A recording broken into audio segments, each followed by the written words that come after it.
The body hit the polished airport floor with a sound that stopped everything. A wet, brutal thud that echoed through Terminal C like a gunshot. 200 travelers froze mid-step. A woman screamed. Then someone saw the desert camouflage uniform sprawled across the tile, and the paralysis deepened. Nobody moved. Nobody helped. Just phones rising like a field of dead flowers, recording a Navy SEAL dying in front of them. Until one exhausted nurse in coffee-stained scrubs dropped to her knees and broke every hospital policy that mattered. 48 hours later, they fired her for it. What happened next burned that hospital to the ground. Before we begin, I need you to do something for me. Stay with this story until the very end, because what unfolds will restore your faith in justice. If this story moves you, hit that like button and drop a comment telling me what city you're watching from.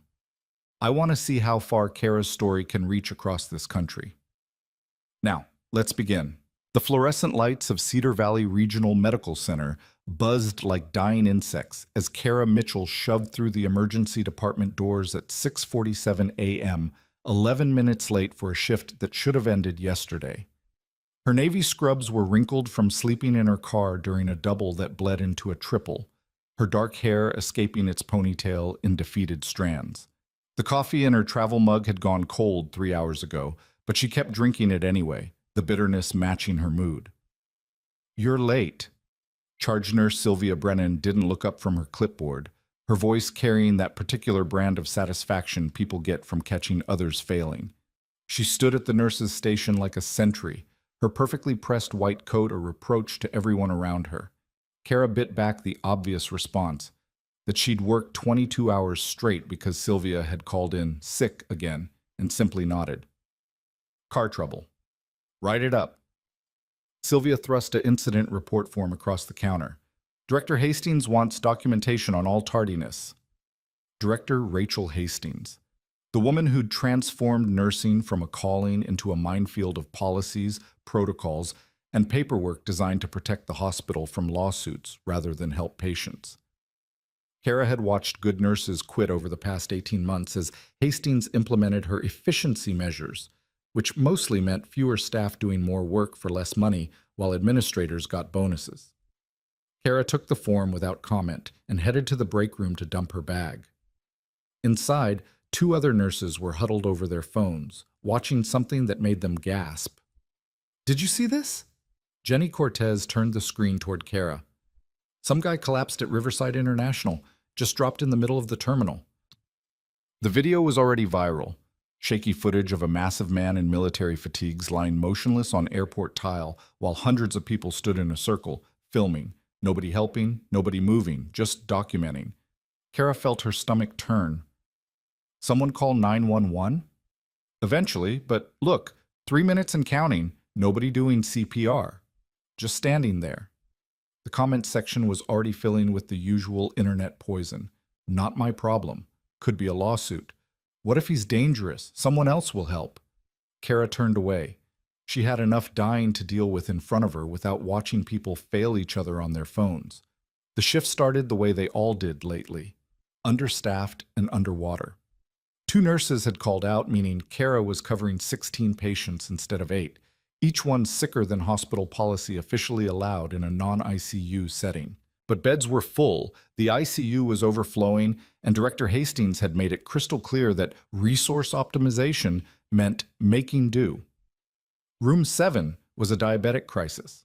Room 11 was chest pain they were monitoring because the cardiology consult would take 4 hours. Room 14 was a post-surgical infection that should have been caught days ago, but wasn't, because nursing ratios made real patient assessment impossible. Kara moved through them mechanically, her hands competent even as exhaustion made her vision swim. She'd been a nurse for 12 years, an ER nurse for 8, and she was good at it. But Cedar Valley Regional was grinding her down like everyone else, stripping away the parts of the job that mattered and replacing them with liability protocols. At 9:15 a.m., her phone buzzed, her daughter Mia texting from school. "Science fair is today. You coming?" Kara's heart cracked cleanly down the middle. She'd completely forgotten. Mia was 10, brilliant and patient, and she'd been working on her solar panel project for 3 months. Kara had promised to be there. "I'm so sorry, baby," Still at work? I'll make it up to you, I promise. Three dots appeared, then disappeared. No response. Kara leaned against the wall outside room 11, fighting back tears she didn't have time for. This was the cost nobody talked about. The slow erosion of being present for your own life while the hospital extracted every hour it could. Mitchell. Sylvia's voice cut through the moment like a scalpel. Room 9 needs vitals, and Hastings wants to see you during lunch. No lunch break then. Kara pushed off the wall and kept moving. By 11 a.m., she was running on autopilot and spiked. Her lower back screamed from lifting patients without proper help. Her feet throbbed in shoes that needed replacing. But the patients kept coming, sicker and sicker, because the hospital kept accepting admissions even when they had no capacity to handle them safely. She was checking a medication order when she overheard Sylvia talking to one of the new nurses, her voice pitched just loud enough to carry. Some nurses think the rules don't apply to them, think they can just do whatever feels right in the moment. That's how people get sued. That's how hospitals lose their licenses. A pointed pause. That's how nurses lose their jobs. The new nurse, barely 23, still idealistic, glanced nervously at Kara. Kara didn't take the bait. She'd learned that Sylvia fed on confrontation, used it to build her little empire of control. Instead, she focused on the order, caught a potentially fatal dosage error, and corrected it without fanfare, saving lives quietly while Sylvia performed competence. At noon, Kara stood outside Director Hastings' office, still in her stained scrubs, while Hastings finished a phone call about quarterly metrics. Through the glass wall, Kara could see the framed diplomas, the leadership awards, the photos with local politicians, all the trappings of someone who'd stopped seeing patients as people and started seeing them as data points. Hastings waved her in without looking up. Sit. Kara remained standing, a small rebellion, but hers.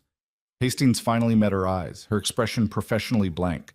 She was 52, expensively dressed, and had the kind of calculated warmth that made smart people nervous. We need to discuss your performance metrics. Your patient satisfaction scores are below target. Kara blinked.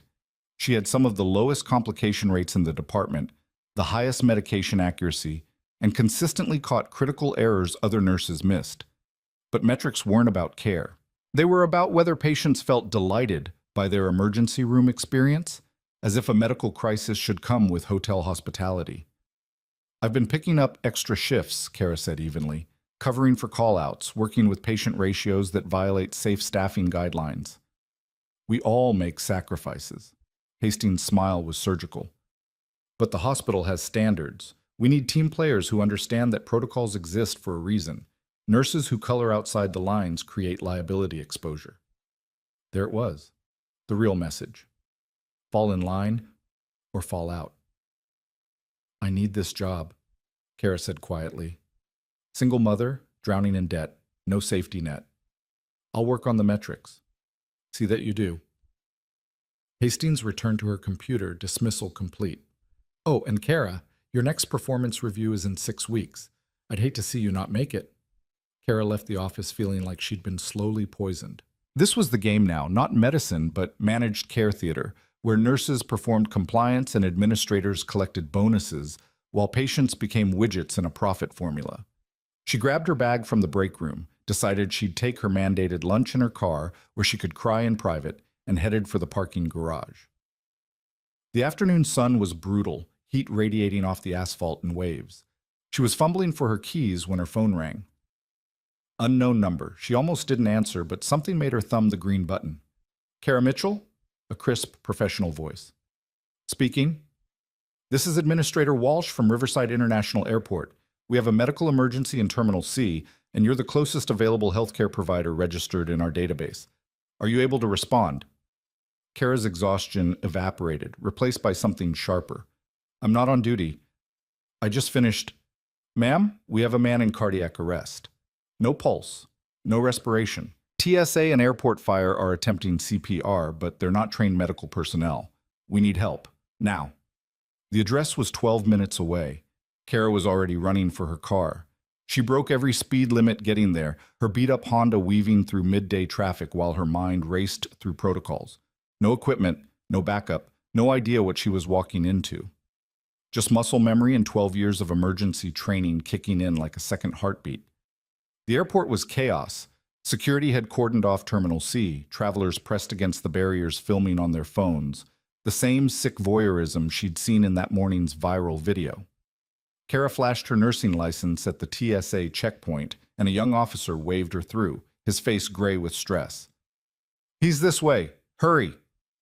The crowd parted and Kara saw him, 6'3", maybe 220 pounds of pure muscle, sprawled on his back in desert camouflage fatigues. A massive tactical duffel lay a few feet away, content spilling out. His skin was ashen, lips blue, eyes half open and unseen. Two airport firefighters were doing compressions, but their rhythm was off, too shallow, not breaking through the wall of his chest. Kara dropped to her knees beside him, her hands automatically finding his carotid. No pulse. She ripped open his shirt, buttons scattering across tile, and laced her fingers over his sternum. "How long has he been down?" she demanded. "Maybe 4 minutes," one firefighter gasped, giving up his position. "We got here 2 minutes ago." 4 minutes. Brain damage started at 6. Kara locked her elbows and drove down hard, fast, perfect rhythm. 100 compressions per minute, 2 inches deep, driving blood to his brain by sheer force. Sweat broke across her forehead. Her shoulders screamed. "Someone call 911 if you haven't already," she snapped at the crowd. "And get me an AED. Every terminal has one." A TSA officer sprinted away. Kara kept compressing, counting under her breath, feeling his ribs flex under her palms. This close, she could see details. Tattoos on his forearms, a special warfare operator badge on his chest, a wedding ring on his left hand. Someone's husband. Someone's father, maybe. Not today. Not on my watch. 30 compressions. She tilted his head back, pinched his nose, sealed her mouth over his and gave 2 rescue breaths. His chest rose, airway clear. Back to compressions. Someone shoved an AED into view. Kara ripped the pads from the package with her teeth, slapped them onto his bare chest while she kept compressing one-handed. The machine whined to life. Analyzing rhythm. "Do not touch the patient." Kara pulled back. 2 seconds felt like hours. "Shock advised. Stand clear." She made sure no one was touching him, then hit the button. His body jerked like he'd been hit by lightning, back arching off the floor. The AED beeped. "Continue CPR." Kara dove back in. Compression so hard her knuckles went white. 15 seconds. 30. 45. "Come on, come on!" And then, impossible, miraculous, he gasped. Not a breath. A drowning man breaking the surface, his whole body convulsing as his lungs remembered their job. His eyes flew open, wild and unfocused, and his hand shot up and grabbed Kara's wrist with terrifying strength. "Easy," she said, keeping her voice low and steady even as her heart hammered. "You're okay. You're at Riverside Airport. You collapsed. I'm a nurse. You're safe now." His grip loosened fractionally. His chest heaved, color flooding back into his face in splotches. The crowd erupted in applause and Kara wanted to scream at them to shut up, to give him space, to stop treating a man's near-death like entertainment.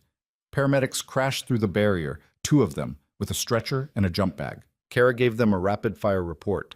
Approximate downtime, CPR performed, AED shock delivered, return of spontaneous circulation. They worked around her, getting him on oxygen, establishing an IV, loading him onto the stretcher. As they wheeled him away, his eyes found hers. Just for a second. Something passed between them, gratitude, recognition, something deeper than words. Then he was gone, swallowed by the ambulance bay, sirens already wailing. Kara sat back on her heels, her scrubs soaked with sweat, her hands shaking with adrenaline crash. Around her, phones were still recording, still filming, turning her into content. The TSA officer who'd called her appeared at her elbow. "That was incredible. You saved his life." Kara shook her head. "Just doing what any nurse would do." But even as she said it, she remembered that morning's video.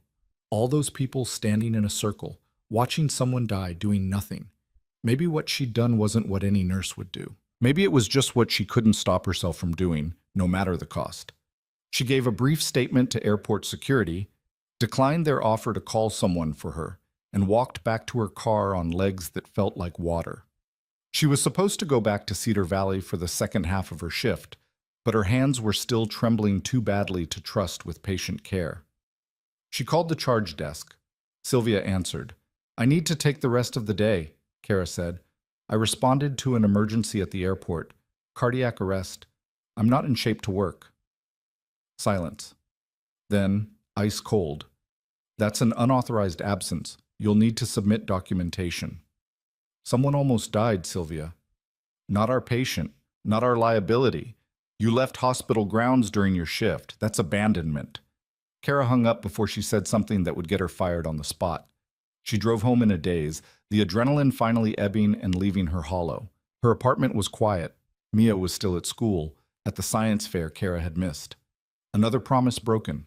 Another way she was failing at being present. She showered, scrubbing airport floor grime from her skin, and changed into clean clothes. Made herself eat something even though everything tasted like cardboard. Tried not to think about Sylvia's voice, about Hastings' veiled threats, about the fact that she'd probably just given them all the ammunition they needed. By the time Mia came home at 4 p.m., Kara had almost convinced herself it would be fine.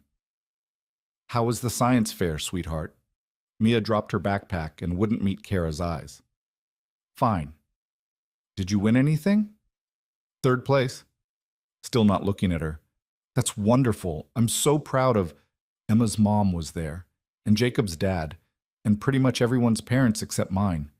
Mia's voice was flat, practiced hurt. "But it's fine. You had to work. You always have to work." The words hit like physical blows. Kara reached for her daughter, but Mia pulled away, heading for her room. "I'm sorry, baby. I tried to—" "I know. You always try." The bedroom door closed with a quiet click that was worse than slamming. Kara stood in the kitchen, surrounded by the evidence of a life barely held together, bills stacked on the counter, laundry overflowing the basket, a calendar marked with shifts that bled into each other. She'd saved a man's life today. She was an excellent nurse, and she was slowly losing her daughter to a system that demanded everything and gave nothing back. Her phone buzzed. A text from an unknown number. "This is Jenny, from the ER. You need to see this. A link to a news site." Kara clicked it, and her stomach dropped. The headline read, "Local nurse saves Navy SEAL at Riverside Airport." Below it, a photo someone had taken. Kara in her stained scrubs, hands locked on the soldier's chest, her face set in fierce concentration. The article described the rescue in breathless detail, included eyewitness quotes calling her a hero, mentioned that she worked at Cedar Valley Regional. And at the bottom, already generating hundreds of comments, a statement from the hospital. "Cedar Valley Regional Medical Center is investigating an incident involving one of our nurses who allegedly engaged in unauthorized medical intervention while off hospital premises. Patient safety and protocol compliance are our highest priorities. We take these matters extremely seriously and will be conducting a full review." Kara read it 3 times, her hands going numb. They weren't celebrating her, they were investigating her. She was still staring at the screen when her phone rang. Director Hastings, calling at 6 p.m. on her personal line. Kara answered with a voice that didn't shake. "Hello? We need to talk, tonight. Can you come to my office? I'm off duty, and I have my daughter." "This can't wait." Hastings' tone was granite. 30 minutes. Don't make me tell you twice." The line went dead. Kara stood in her kitchen, the enormity of it settling over her like ice water. She'd saved a man's life, performed flawless emergency care under impossible conditions, and her reward was a disciplinary meeting. She called her neighbor, Mrs. Chen, who agreed to watch Mia. Kissed her daughter's forehead through the bedroom door when Mia wouldn't come out, and drove back to the hospital with a feeling in her gut like falling. Hastings' office was dark except for a single desk lamp, creating shadows that made the space feel like an interrogation room. The director sat behind her desk, Sylvia Brennan standing beside her like an executioner's assistant. "Sit," Hastings said. Kara sat. "Do you understand why you're here? I saved a man's life today. You left hospital property during your assigned shift without authorization. You performed medical care outside the scope of your employment. You exposed this hospital to catastrophic liability." Hastings slid a piece of paper across the desk. This is a formal letter of suspension pending investigation. Effective immediately. You're to surrender your badge and access card. The room tilted. You're suspending me for performing CPR? We're suspending you for violating hospital policy. What you did was reckless, unsupervised, and created legal exposure we cannot tolerate. He was dying. There were 200 people standing around filming and no one helped. I'm a nurse. I took an oath. Sylvia spoke for the first time, her voice dripping satisfaction. Your oath is to this hospital, to our policies, to the chain of command, not to random strangers at the airport. Kara looked at her, really looked at her, and saw the truth. This wasn't about policy. This was about control, about a system so broken, so consumed by liability fears and bureaucratic power, that saving a life had become an act of insubordination. I'd do it again, Kara said quietly. Every single time. Hastings' expression went cold. Then you fundamentally misunderstand your role here. Nurses follow protocols. They don't freelance. They don't play hero. She stood, signaling the end of the conversation. You have 48 hours to respond to these charges in writing. Until then, you're barred from hospital property. Security will escort you out. And just like that, Kara Mitchell, 12 years of flawless service, countless lives saved, one of the best ER nurses Cedar Valley had ever had, was being walked out of the building like a criminal. The security guard at least had the grace to look embarrassed. In the parking garage, Kara sat in her car and finally let herself feel it. The rage, the disbelief, the bone-deep exhaustion of fighting a system designed to grind people down. She'd saved a Navy SEAL's life, and they were punishing her for it. Her phone buzzed, another news alert. The video had gone viral, millions of views in 6 hours. Hashtag Nurse Hero was trending. The comments were overwhelmingly supportive. People were calling her brave, incredible, a real-life superhero. None of them knew she'd just been suspended. She drove home through streets blurred by tears she refused to shed until she was safely behind her own door. Paid Mrs. Chen from money she couldn't afford to spend. Checked on Mia, who was asleep with her science fair ribbon on her nightstand. Third place, which would have been first if her mother had been there to help her practice the presentation. Kara sat on her couch in the dark, her nursing career hanging by a thread, her daughter pulling away, her bills mounting, and tried to figure out how saving someone's life had turned into the worst decision she'd ever made. Across town, in a cardiac ICU bed, Chief Petty Officer Marcus Reed was awake for the first time in 8 hours. The doctor said he'd had a sudden cardiac event, ventricular fibrillation, the kind that kills most people who get it outside a hospital. They said someone had performed perfect CPR, shocked him with an AED, kept his brain alive long enough for the paramedics to arrive. They said he was alive because of a nurse whose name they didn't know. Marcus stared at the ceiling, his chest aching where ribs had been compressed, and made himself a promise. He was going to find her. He was going to thank her. And if the universe had any justice left in it, he was going to make sure she knew that what she'd done mattered. He had no idea he was already too late. The hospital's legal team was already preparing their defense. Director Hastings was already drafting the termination paperwork. And Sylvia Brennan was already spreading the story through the nursing grapevine. This is what happens when you break the rules. This is what happens when you think you're special. But somewhere in the viral machinery of the internet, the video kept spreading. And people kept asking questions. Who was this nurse? Why wasn't the hospital celebrating her? And what kind of system punishes someone for saving a life? The answers were coming. But first, Kara Mitchell had to survive the next 48 hours without losing everything she'd worked for. And the clock was already ticking. The answers arrived at 6:47 a.m. the next morning, delivered not as revelation, but as demolition. Kara hadn't slept. She'd spent the night drafting and redrafting her written response to the suspension, each version weaker than the last, because how do you defend saving a life to people who see it as insubordination? Around 3 a.m., she'd given up and just sat at her kitchen table watching the video views climb past 3 million, reading comments from strangers who called her a hero while her own employer prepared to destroy her career. Her phone rang. Unknown number. She answered anyway because at this point, what did she have to lose? Is this Kara Mitchell? Male voice, unfamiliar, formal. Yes. This is Bradley Vance from Channel 7 News. We'd like to interview you about the airport rescue. The public is demanding to know why Cedar Valley Regional suspended you for saving a Navy SEAL's life. Kara's blood went cold. How do you know about the suspension? We have our sources. Ms. Mitchell, people are outraged. They're calling the hospital, flooding social media, demanding answers. This is a major story. Will you comment? She hung up. Her hands were shaking so badly she nearly dropped the phone. It took 30 seconds for the full horror to register.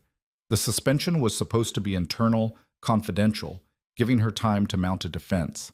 Someone had leaked it. Someone wanted this to be public, wanted her humiliation to be complete. Her phone exploded. Texts from coworkers, some supportive, most carefully neutral. Voicemails from 3 different news stations. An email from a lawyer offering pro bono representation. The video had been picked up by national outlets now, paired with the leaked suspension story, and the narrative was writing itself. Heartless hospital punishes heroic nurse. Kara wanted to scream that it wasn't that simple, that she understood why policies existed, that she wasn't trying to be a martyr. But the machinery of outrage doesn't do nuance. It needs villains and heroes, and Cedar Valley Regional had just cast themselves perfectly.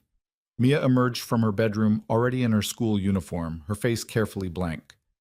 Everyone's talking about it. About what? About you. There's a video Emma showed me in the group chat. She poured cereal with mechanical precision, not meeting Kara's eyes. Is it true they fired you? Suspended. It's different. Is it?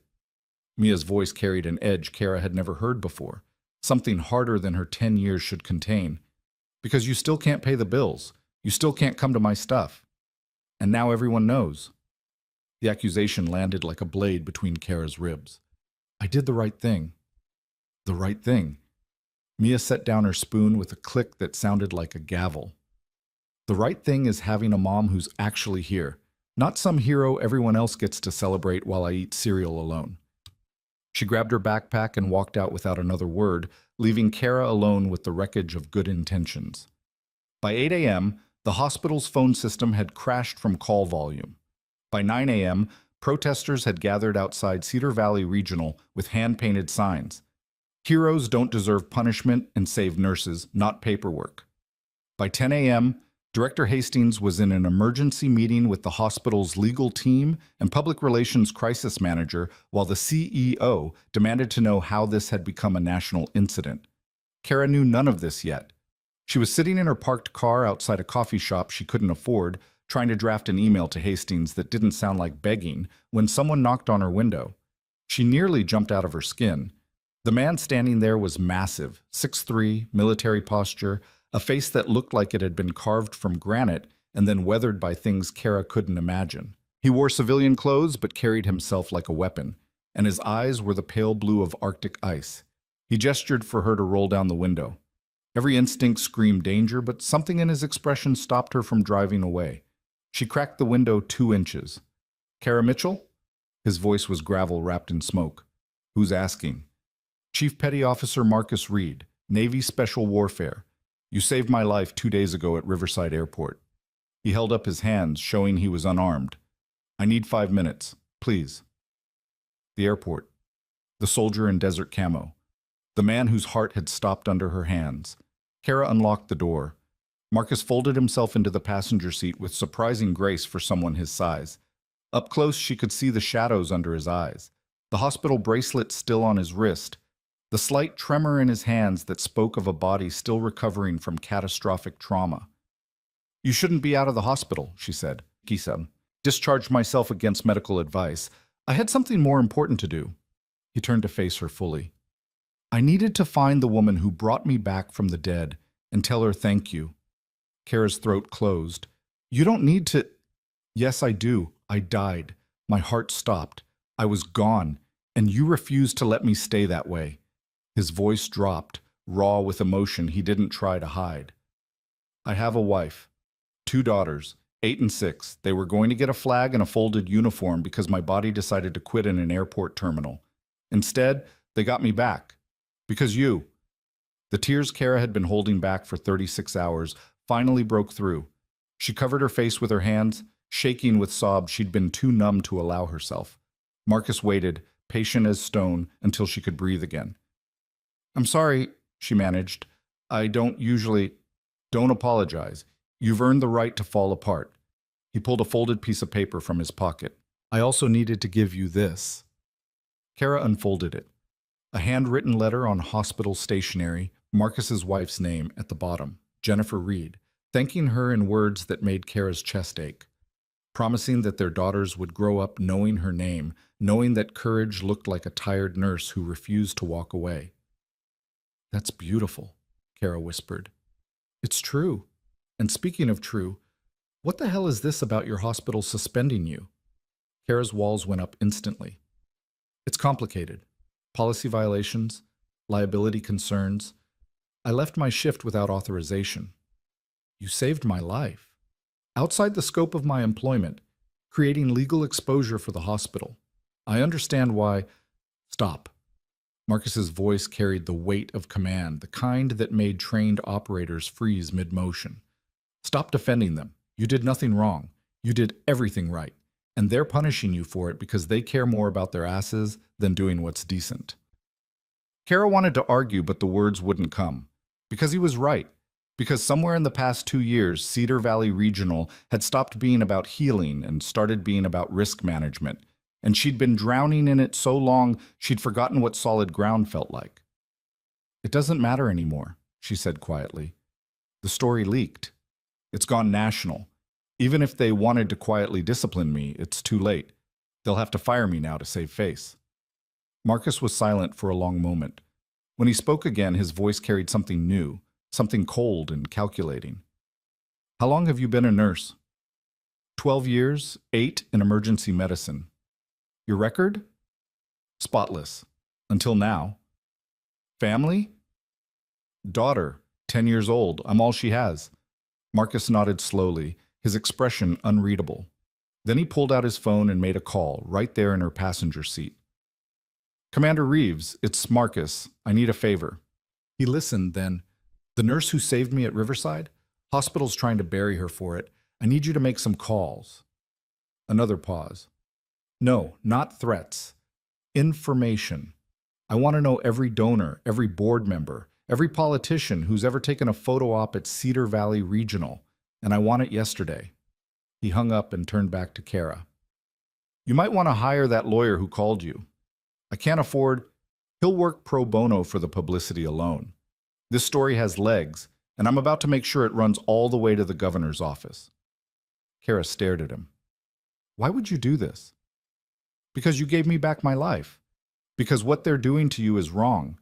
And because I'm very good at breaking things that need to be broken." His smile was absolutely terrifying. "I'm not some random civilian you pulled off the street, Ms. Mitchell. I'm special warfare. I have resources, connections, and a very particular set of skills that includes making powerful people extremely uncomfortable." Before Kara could respond, both their phones buzzed simultaneously. News alert. Cedar Valley Regional faces firestorm over nurse suspension. Marcus read the article, his expression darkening. They just released a statement doubling down, saying patient safety requires strict protocol compliance. They're trying to spin this like you're the problem. Kara felt sick. "I should call them, try to fix this." "No, you should let me handle it." He handed her a card with just a phone number. "That's my personal line, 24/7. Anything happens, you call me. Understood?" She took the card with numb fingers.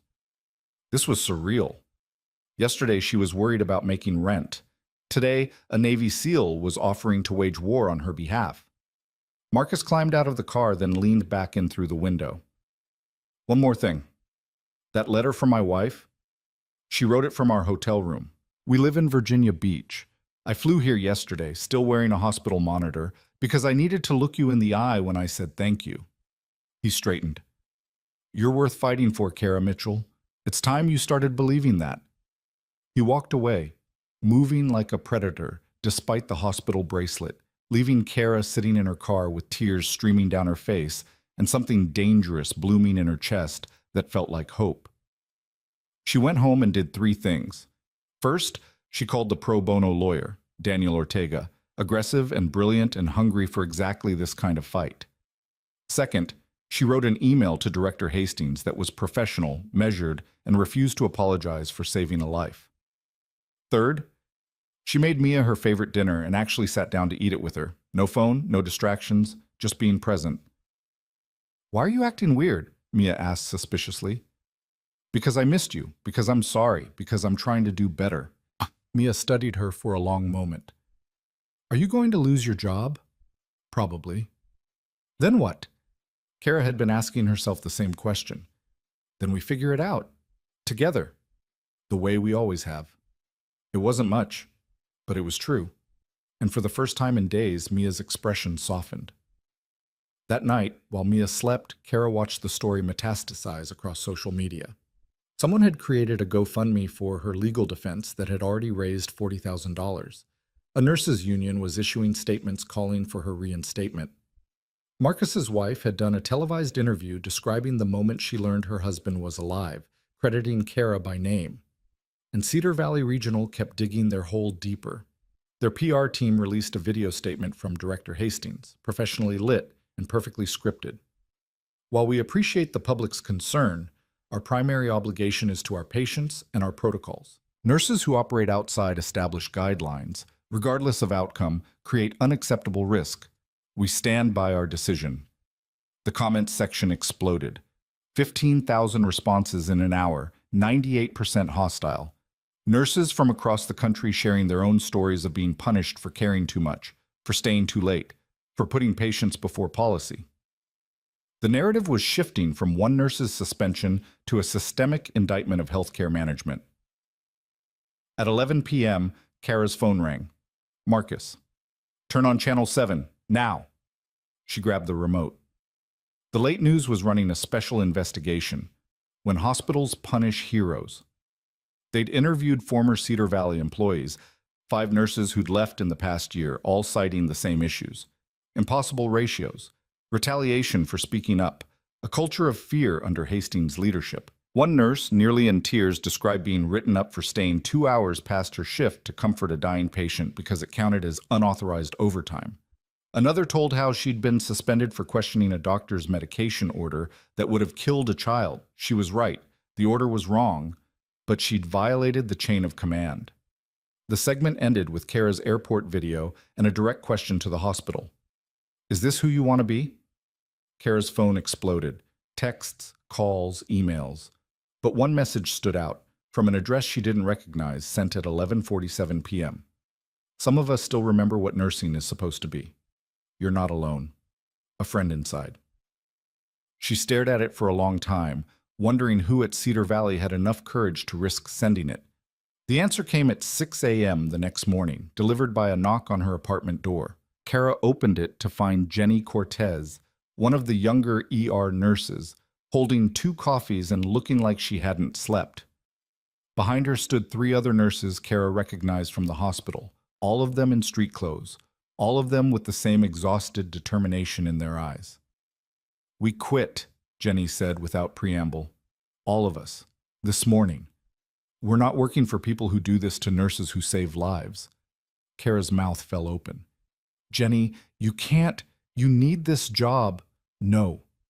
Jenny's voice was firm. "I need to be able to look at myself in the mirror.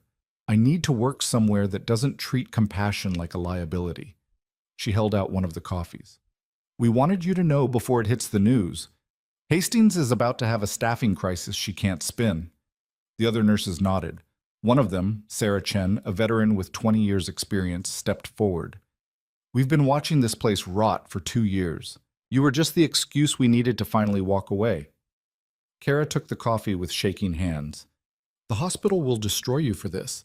Let them try. We've already got job offers at Mercy General. They called us last night after seeing the news, said they're hiring nurses who actually give a damn." Jenny's smile was fierce.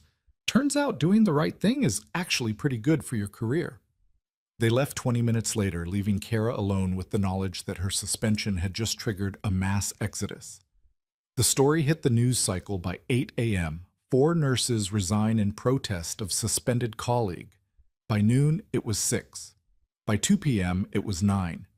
By evening, Cedar Valley Regional's emergency department was running on skeleton crew and travel nurses, and the hospital was hemorrhaging staff faster than they could replace them. Director Hastings called an emergency all-staff meeting, tried to spin it as difficult employees who couldn't meet professional standards. But the nurses who remained, the ones who couldn't afford to quit, who had families and mortgages and no safety net, weren't buying it. Kara heard about it from Sarah, who texted her the details. Meeting had devolved into shouting, accusations, one nurse telling Hastings to her face that she'd destroyed everything good about Cedar Valley. The hospital's legal team was in full crisis mode. The CEO was fielding calls from board members demanding to know why a simple personnel matter had turned into a public relations catastrophe. And somewhere in the chaos, someone made a decision. At 7:33 p.m., Kara received an official email from Human Resources. She read it 3 times, her hands going numb. The suspension was lifted, effective immediately. They were offering her reinstatement with full back pay, a formal apology, and a promotion to senior clinical nurse with a 15% raise. The email was professionally worded, carefully neutral, and absolutely reeked of desperation. Kara called Daniel Ortega, her new lawyer. "They're trying to make this go away," he said immediately. "Don't accept yet. We have leverage." "What kind of leverage?" "The kind where you've become a national symbol, and they're bleeding money every day. This continues. Push for more. Policy changes. Staffing improvements. Make them fix the system, not just reinstate you." But Kara was thinking about Mia, about the bills, about the fact that fighting felt good in principle, but practical reality was a single mother with no income and mounting debt.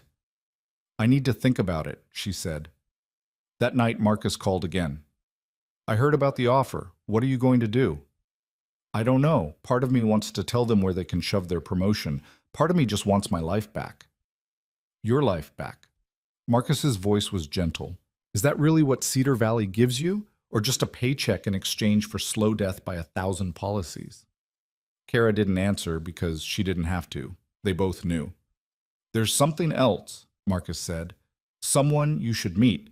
Can you be at Riverside Airport tomorrow, 2 p.m., Terminal C?" "Why?"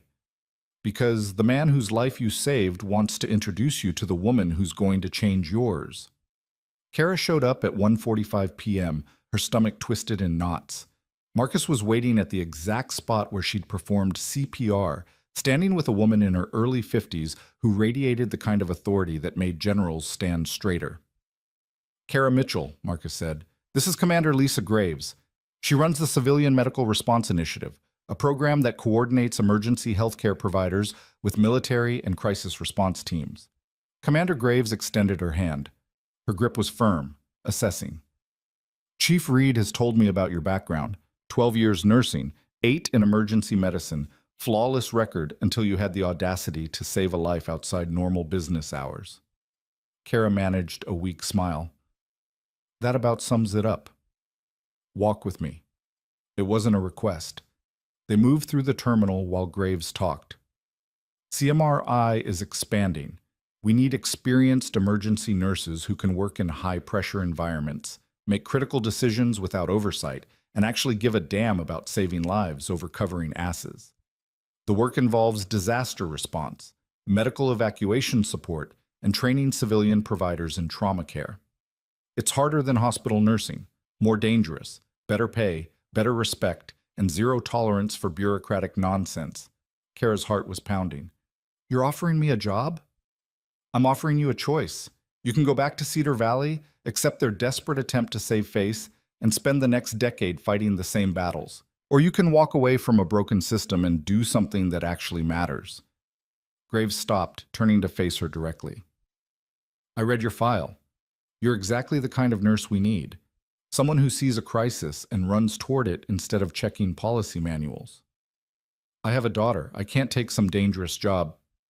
"The position comes with full benefits, housing stipend, education fund for dependents, and a signing bonus that would cover 6 months of expenses. You'd work rotating deployments, 2 weeks on, 2 weeks off, which means you'd actually be home more than you are now." Graves pulled out a folder. Full job description, salary information, contact details. "Think about it. But not too long. We need people like you, and frankly, watching Cedar Valley try to buy your silence is making me sick. She walked away, leaving Kara standing in the middle of the terminal with a folder that felt like a bomb in her hands. Marcus appeared at her shoulder. She doesn't make offers like that to just anyone. This is insane. I don't know anything about military medicine or disaster response, or you performed perfect CPR on a concrete floor with no equipment and brought a dead man back to life. You're exactly who they need. He touched her arm gently. Kara, you can't save a system that doesn't want to be saved, but you can save yourself and your daughter. That night, Kara sat at her kitchen table with the CMRI offer on one side and Cedar Valley's reinstatement email on the other. Two paths, two futures. Safe or brave. Familiar or unknown. Survival or something bigger. Mia wandered out in her pajamas, saw the papers, and climbed into Kara's lap without asking. What are those? Decisions? What kind? Kara wrapped her arms around her daughter, breathing in the scent of her strawberry shampoo. The kind that changes everything. Is change bad? Sometimes. Sometimes it's the only thing that saves you. Mia was quiet for a moment, then, you saved that soldier. Maybe someone needs to save you too. Out of the mouths of 10-year-olds came the truth Kara had been avoiding. She'd been so busy keeping her head down, surviving, enduring, that she'd forgotten what it felt like to actually choose her own path. She picked up her phone and called Daniel Ortega. I need you to draft a response to Cedar Valley's offer. Accepting or declining? Kara looked at the CMRI folder, thought about Commander Graves's words, about Marcus risking everything to fly across the country and say thank you, about 9 nurses who'd walked away from security because they remembered what nursing was supposed to be. Declining. And I need you to include something specific. The next morning, Cedar Valley Regional's CEO received a formal letter from Kara's attorney. It was professional, measured, and devastating. Ms. Mitchell appreciates the hospital's offer, but respectfully declines reinstatement. She has accepted a position with the Civilian Medical Response Initiative where her skills will be valued rather than penalized. However, she requests that Cedar Valley implement the following policy changes in her name: mandatory safe staffing ratios, protection for nurses who report safety concerns, and immunity for emergency medical care provided by off-duty staff. She hopes that future nurses will not be punished for choosing compassion over protocol. The letter went public at noon. By evening, it had been shared 50,000 times. Nurses across the country were printing it out, posting it in break rooms, sending it to hospital administrators with one line added, "This is what accountability looks like." Cedar Valley's board went into emergency session. The CEO was asked to resign. Director Hastings was placed on administrative leave pending investigation. Sylvia Brennan, who'd been quietly feeding information to Hastings about staff troublemakers, found herself suddenly isolated as nurses she'd bullied for years refused to work shifts with her. The system was eating itself, and Kara Mitchell, the nurse they'd tried to silence, was walking away from all of it with her head held high. But the story wasn't over. Because across town, in a hospital administrator's office, someone was making a phone call that would turn everything sideways. We need to contain this before it spreads. I don't care what it costs. Find something on Mitchell, anything we can use. Credibility issues, patient complaints, personal problems. She's making us look incompetent, and it stops now. The voice on the other end was cold, professional. Understood. How deep do you want me to dig? All the way to the bottom, and if you don't find anything, create something we can work with. This nurse destroyed our reputation. Time to return the favor. The hit piece dropped at 6:15 a.m. on a Wednesday, timed perfectly to catch the morning news cycle before anyone could mount a defense. Kara was making Mia breakfast when her phone started vibrating like a seizure victim. Texts, calls, notifications cascading so fast the screen couldn't keep up.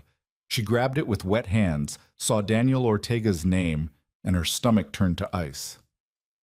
"Don't read it yet," he said the second she answered. "I'm sending you something first. Legal strategy. Read mine before you look at theirs." "Before I look at what?" "The Cedar Valley counterattack. They leaked your personnel file to the press. selectively edited to make you look incompetent and unstable. The kitchen tilted. That's confidential. That's illegal. It's also done. It's already on 3 major news sites and spreading. Someone at the hospital decided if they were going down, they'd drag you with them. Kara's hands went numb. Mia was watching her, cereal spoon frozen halfway to her mouth, reading her mother's face the way children learn to read disaster. I need to see it, Kara said. Kara, now. Daniel sent the link. Kara opened it and felt the world drop away. The headline, Hero Nurse or Reckless Liability? Cedar Valley releases troubling performance records. Below it, a carefully constructed narrative built from fragments of truth twisted into weapons. A medication error from 6 years ago, caught and corrected before it reached the patient, used as an example during a hospital-wide safety training, now presented as evidence of incompetence. A written warning from 3 years back for insubordination when she'd refused to discharge a patient she knew was having a stroke, overruling a doctor who turned out to be wrong, now framed as inability to follow medical authority. Patient complaints cherry-picked from hundreds of interactions. One family upset she wouldn't give their drug-seeking relative narcotics. Another angry she'd prioritized a coding patient over their non-urgent concern, now weaponized as proof of poor bedside manner. And worst of all, buried in the middle like a poison pill, a mention of her ex-husband. The custody battle. The implication, never stated directly, legally deniable, that someone who couldn't keep her own family together might not be stable enough to make life or death medical decisions. Kara read it twice, her vision tunneling, her breath coming in shallow gasps that felt like drowning on dry land. Mom? Mia's voice, small and scared. Mom, what's wrong?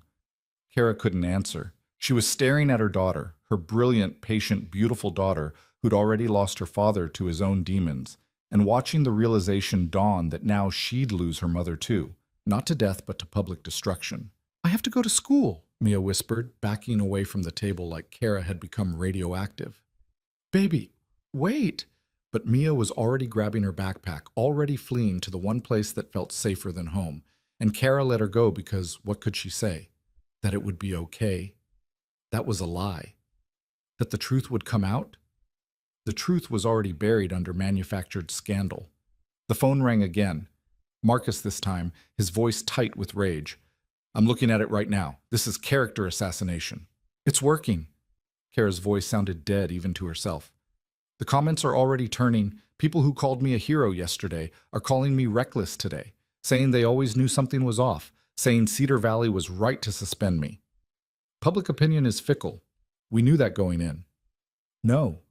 Kara stood, pacing her kitchen like a caged animal. You don't understand. I have a 10-year-old daughter who just watched her mother get publicly destroyed. I have a new job that requires security clearance. What happens when CMRI does a background check and finds this? Her voice broke. She pressed her fist against her mouth, fighting for control. Marcus was quiet for 3 seconds that felt like hours. Then, are you giving up? I'm being realistic. Reality is that Cedar Valley just committed multiple felonies by leaking your confidential personnel file. Reality is that every single thing in that article can be debunked. Reality is that you have resources now. Me, Commander Graves, 9 nurses who walked away from their jobs for you, a lawyer who's salivating at the chance to destroy these people in court. His voice dropped, granite hard. But none of that matters if you quit. So I'm asking again, are you giving up? Kara looked around her apartment, the bills on the counter, the science fair ribbon on the fridge, the life she'd built from nothing after her marriage collapsed, and she'd had to remake herself into someone who could survive alone. She'd fought so hard for so long, and she was tired. Bone-deep, soul-crushing tired. But Mia's voice echoed in her head. You saved that soldier. Maybe someone needs to save you too. No, Kara said. I'm not giving up. I'm getting angry. She heard Marcus smile through the phone. Good, because I just sent Cedar Valley's legal team something they're going to hate. A formal notice that we're suing for defamation, violation of privacy, and intentional infliction of emotional distress. And I attached the contact information for every major news outlet that's been covering this story. You can't prove they leaked it. I can prove they benefited from it. I can prove it came from inside their system. And I can make their lives miserable enough that they'll settle just to make it stop. Daniel's already drafting the lawsuit. We file by end of business today. Kara closed her eyes. This is going to get worse before it gets better. Everything worth doing does. He hung up. Kara stood in her kitchen, surrounded by the debris of her carefully managed life, and made herself a promise. If Cedar Valley wanted war, she'd give them one. But she'd fight smart, not emotional, strategic, not reactive. She called Daniel back. What do you need from me? Documentation. Every shift you worked, every patient you saved, every time you went above and beyond. I want proof that you're not just competent, you're exceptional. Character witnesses, colleagues who'll testify to your skill, patient outcomes, anything that counters their narrative. Most of my colleagues still work there. They can't risk, let me worry about that. You focus on getting me evidence. Kara spent the next 4 hours digging through old emails, shift reports, performance reviews that actually reflected her work before Hastings started managing her out. She found commendations from doctors, thank you notes from patients' families, data showing her complication rates were consistently below department average. She found the email chain where she'd caught a pharmacy error that would have killed 3 patients, the incident report where she'd identified sepsis before the labs came back, the shift log showing she'd personally trained 8 new nurses while working double coverage. She built a counter-narrative, piece by piece, email by email, until her laptop screen blurred from staring too long. Around noon, Jenny Cortez showed up with coffee and a laptop of her own. I'm helping whether you want me to or not, she announced, setting up at Kara's kitchen table. I've got access to the old hospital shared drive. Before Hastings locked everything down, we used to keep running records of good saves, close calls, teaching moments. If your documentation is in there, I can find it. Jenny, if they catch you accessing hospital files, I already quit. What are they going to do, fire me harder? She was already typing, her fingers flying across the keyboard. Besides, I'm not the only one. Sarah's pulling medical board certification records proving you've maintained every credential and advanced cert while the hospital cut training budgets. Michael's getting patient satisfaction surveys from before Hastings started manipulating the metrics. We're building you a defense whether Cedar Valley likes it or not. By 3 p.m., they had a file 3 inches thick of documentation proving Kara Mitchell was exactly what she'd always claimed to be. An exceptional nurse who'd been ground down by a broken system. Daniel reviewed everything, made notes, asked pointed questions. This is good. This is really good. But we need something bigger. Something that proves Cedar Valley has a pattern of behavior, not just a vendetta against you. Like what? Like proof they've done this before, retaliated against other nurses, falsified records, created hostile work environments. He looked at Jenny. You said 9 nurses quit. How many left in the past 2 years total? Jenny pulled up a spreadsheet. 47. In a department of 80. That's insane turnover. And how many of those exits were officially classified as resignations versus terminations? Almost all resignations. But that doesn't mean they were voluntary. Hospital policy is to offer resignation in lieu of termination to avoid unemployment claims. Makes the numbers look better. Daniel's eyes went sharp. I need to talk to those nurses. As many as will talk to me. If we can establish a pattern. His phone rang. He glanced at it, frowned, and answered. Daniel Ortega. His expression shifted from confusion to shock to something that looked like vindication. Are you certain? And you're willing to testify? A long pause. Yes. Yes, absolutely. I'll be there in 30 minutes. He hung up and looked at Kara with an expression she couldn't read. That was Dr. Patricia Weston, cardiologist at Cedar Valley. She says she has information about Director Hastings that will change everything. She wants to meet. Now. They met at a coffee shop 3 miles from the hospital, chosen specifically because no Cedar Valley staff would be caught dead there. Dr. Weston was in her late 60s, steel gray hair pulled back in a bun, the kind of doctor who'd been practicing since before medicine became corporate. She didn't waste time on pleasantries. I'm retiring in 6 months, she said, sliding a manila folder across the table. So I have nothing left to lose. What's in this folder is proof that Rachel Hastings has been systematically manipulating patient care metrics, falsifying staffing reports to regulators, and retaliating against medical staff who question her directives. Kara opened the folder. Inside were emails, memos, policy changes, all bearing Hastings' signature or direct approval. One email chain showed Hastings ordering charge nurses to modify patient satisfaction surveys, removing negative responses before submitting to the board. Another showed her instructing HR to classify safety complaints as interpersonal conflicts to avoid triggering mandatory reviews. A third showed her threatening a doctor who'd reported unsafe nurse-to-patient ratios to the state health department. "Why now?" Daniel asked. "If you've had this, why wait?" "Because I'm a coward," Dr. Weston said bluntly. "I told myself it wasn't my fight, that I could just keep my head down until retirement. Then I watched what they did to Nurse Mitchell, and I realized I'm complicit. I've been complicit for 2 years while good people were driven out, and patient care deteriorated." She looked directly at Kara. "You saved a man's life, and they tried to destroy you for it. I can't fix what I didn't stop, but I can make sure it doesn't continue." Kara felt something crack open in her chest. Not hope exactly, but something close. Validation.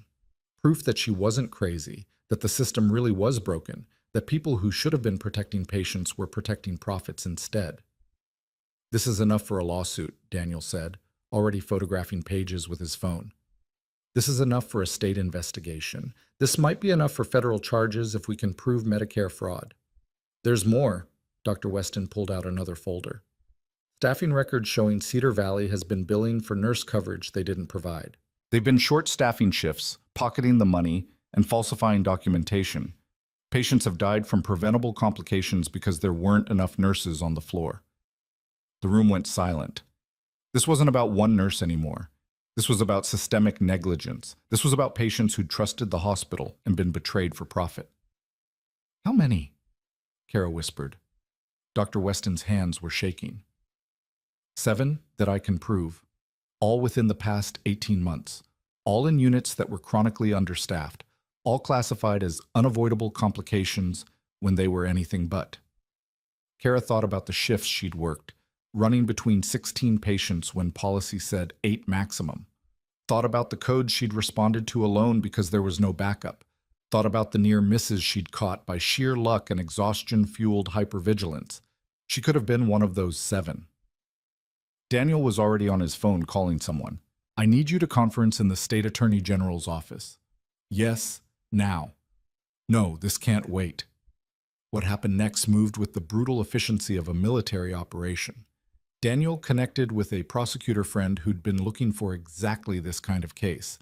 Dr. Weston agreed to be a whistleblower, accepting the risks in exchange for immunity. The state launched an emergency investigation into Cedar Valley Regional, sending inspectors that same afternoon. By 6 p.m., the story had shifted. National news picked up the expanded scandal. Nurse suspension reveals hospital fraud, patient deaths. The hospital went into lockdown. Administrators hired crisis management firms. The board called emergency meetings behind closed doors. And Director Hastings, the woman who'd suspended Kara, who'd leaked her personnel file, who'd built an empire on broken protocols, was escorted from the building by state investigators carrying boxes of evidence. Kara watched it happen live on the news, sitting on her couch with Mia tucked against her side. Her daughter had come home from school quiet and withdrawn, but when she saw Hastings being led out of the hospital, she'd looked up at Kara with something like awe. "You did that?" "Dr. Weston did that, and the investigators. And Daniel, you started it," Mia said firmly. "You saved someone and they tried to crush you and you didn't let them." Kara pulled her daughter closer, breathing in her strawberry shampoo, feeling something shift in the universe. Not justice yet, that would take time, but the beginning of accountability. Her phone rang. "Marcus, you watching this?" "Front row seat." "Commander Graves wants to move your start date up. Full training begins next week. You ready?" Kara looked around her apartment, at the bills she'd been terrified of, at the life she'd built from scraps and determination, at the daughter who was learning that sometimes fighting back was the only option. "Yeah," she said, "I'm ready." But Cedar Valley wasn't finished. Cornered animals fight dirtiest, and the hospital's remaining leadership knew they were facing institutional destruction. If they were going down, they'd take everyone with them. At 9 p.m. that night, a news story leaked. Suspended nurse under investigation for controlled substance discrepancies. The article claimed that during the review of Kara's personnel file, auditors had discovered irregularities in her medication documentation. Narcotics signed out but not properly accounted for, enough to trigger a formal investigation by the state nursing board. It was a lie. A complete calculated fabrication designed to destroy her nursing license and credibility simultaneously. But it was a lie that worked. Within hours, CMRI's background check flagged the investigation. Commander Graves called personally. "I need you to tell me this isn't true." "It's not. They're manufacturing evidence because they know I'm about to destroy them in court." "Can you prove that?" Kara's throat closed. "Not immediately. The investigation is real now, even if the allegations are false. State board has to follow protocol." Silence. Then, "I'm sorry, Kara. Until this is resolved, I can't move forward with your employment. Security clearance requires clean background.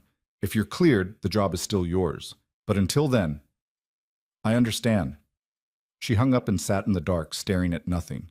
They'd taken her old job, destroyed her reputation, and now they'd killed her new future before it could start. Daniel called 30 seconds later, his voice tight with fury. "I just saw it. This is beyond defamation. This is criminal fraud. We're filing an emergency injunction first thing tomorrow morning." "It won't matter. The damage is done. CMRI pulled their offer." "Temporarily.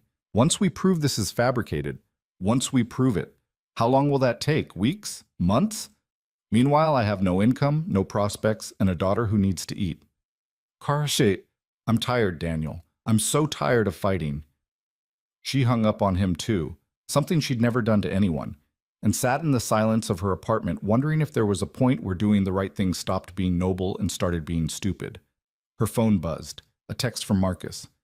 "Don't you dare quit now." Another from Jenny. "We're not backing down, neither are you." Another from Dr. Weston. "I have the real medication logs. They won't get away with this." And one from a number she didn't recognize. "My husband is alive because of you. Whatever you need, whatever it takes. Jennifer Reed." Kara read them all, these messages from people who barely knew her but were willing to fight on her behalf, and felt something harden in her chest that felt like resolve wrapped in rage. She'd been playing defense this whole time, reacting, surviving, letting Cedar Valley set the terms of engagement. Time to change tactics. She called Daniel back.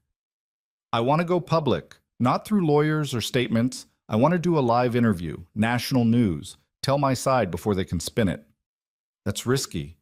Anything you say can be used." "They've already decided I'm guilty. I've got nothing left to lose and everything to gain. Set it up." Daniel was quiet for a moment. "You're sure?" "I've never been more sure of anything in my life." The interview was scheduled for the following evening. Prime time, national audience, no editorial control. Just Kara, a journalist known for tough questions, and the truth. Cedar Valley's legal team tried to block it, claimed it would prejudice their case, threatened lawsuits. The network's lawyers laughed them out of the building. This was news, and Kara had agreed voluntarily. The day of the interview, Kara dressed carefully. Not in scrubs. She wasn't trying to play the nurse card. Not in expensive clothes she didn't own. Just clean jeans, a simple shirt, and the face of a woman who'd stopped apologizing for saving lives. Mia hugged her before she left. "You're going to be great." "How do you know?" "Because you're my mom, and you're the bravest person I know." Kara held her daughter tight, breathing strength from someone half her size, and walked out to face the cameras. The studio was smaller than she expected, but the lights were blinding, and the journalist, Catherine Park, veteran interviewer who'd made senators sweat, was sharp-eyed and ready. They went live at 8 p.m. Eastern. "Ms. Mitchell, Cedar Valley Regional has released documentation suggesting you have a history of performance issues and may have engaged in controlled substance diversion. How do you respond?" Kara looked directly into the camera. "Those allegations are false. Completely, provably false. And I can demonstrate why they're false, how they were fabricated, and who ordered it done." She'd rehearsed this with Daniel a dozen times. Stay calm. Stick to facts. Don't let emotion override message.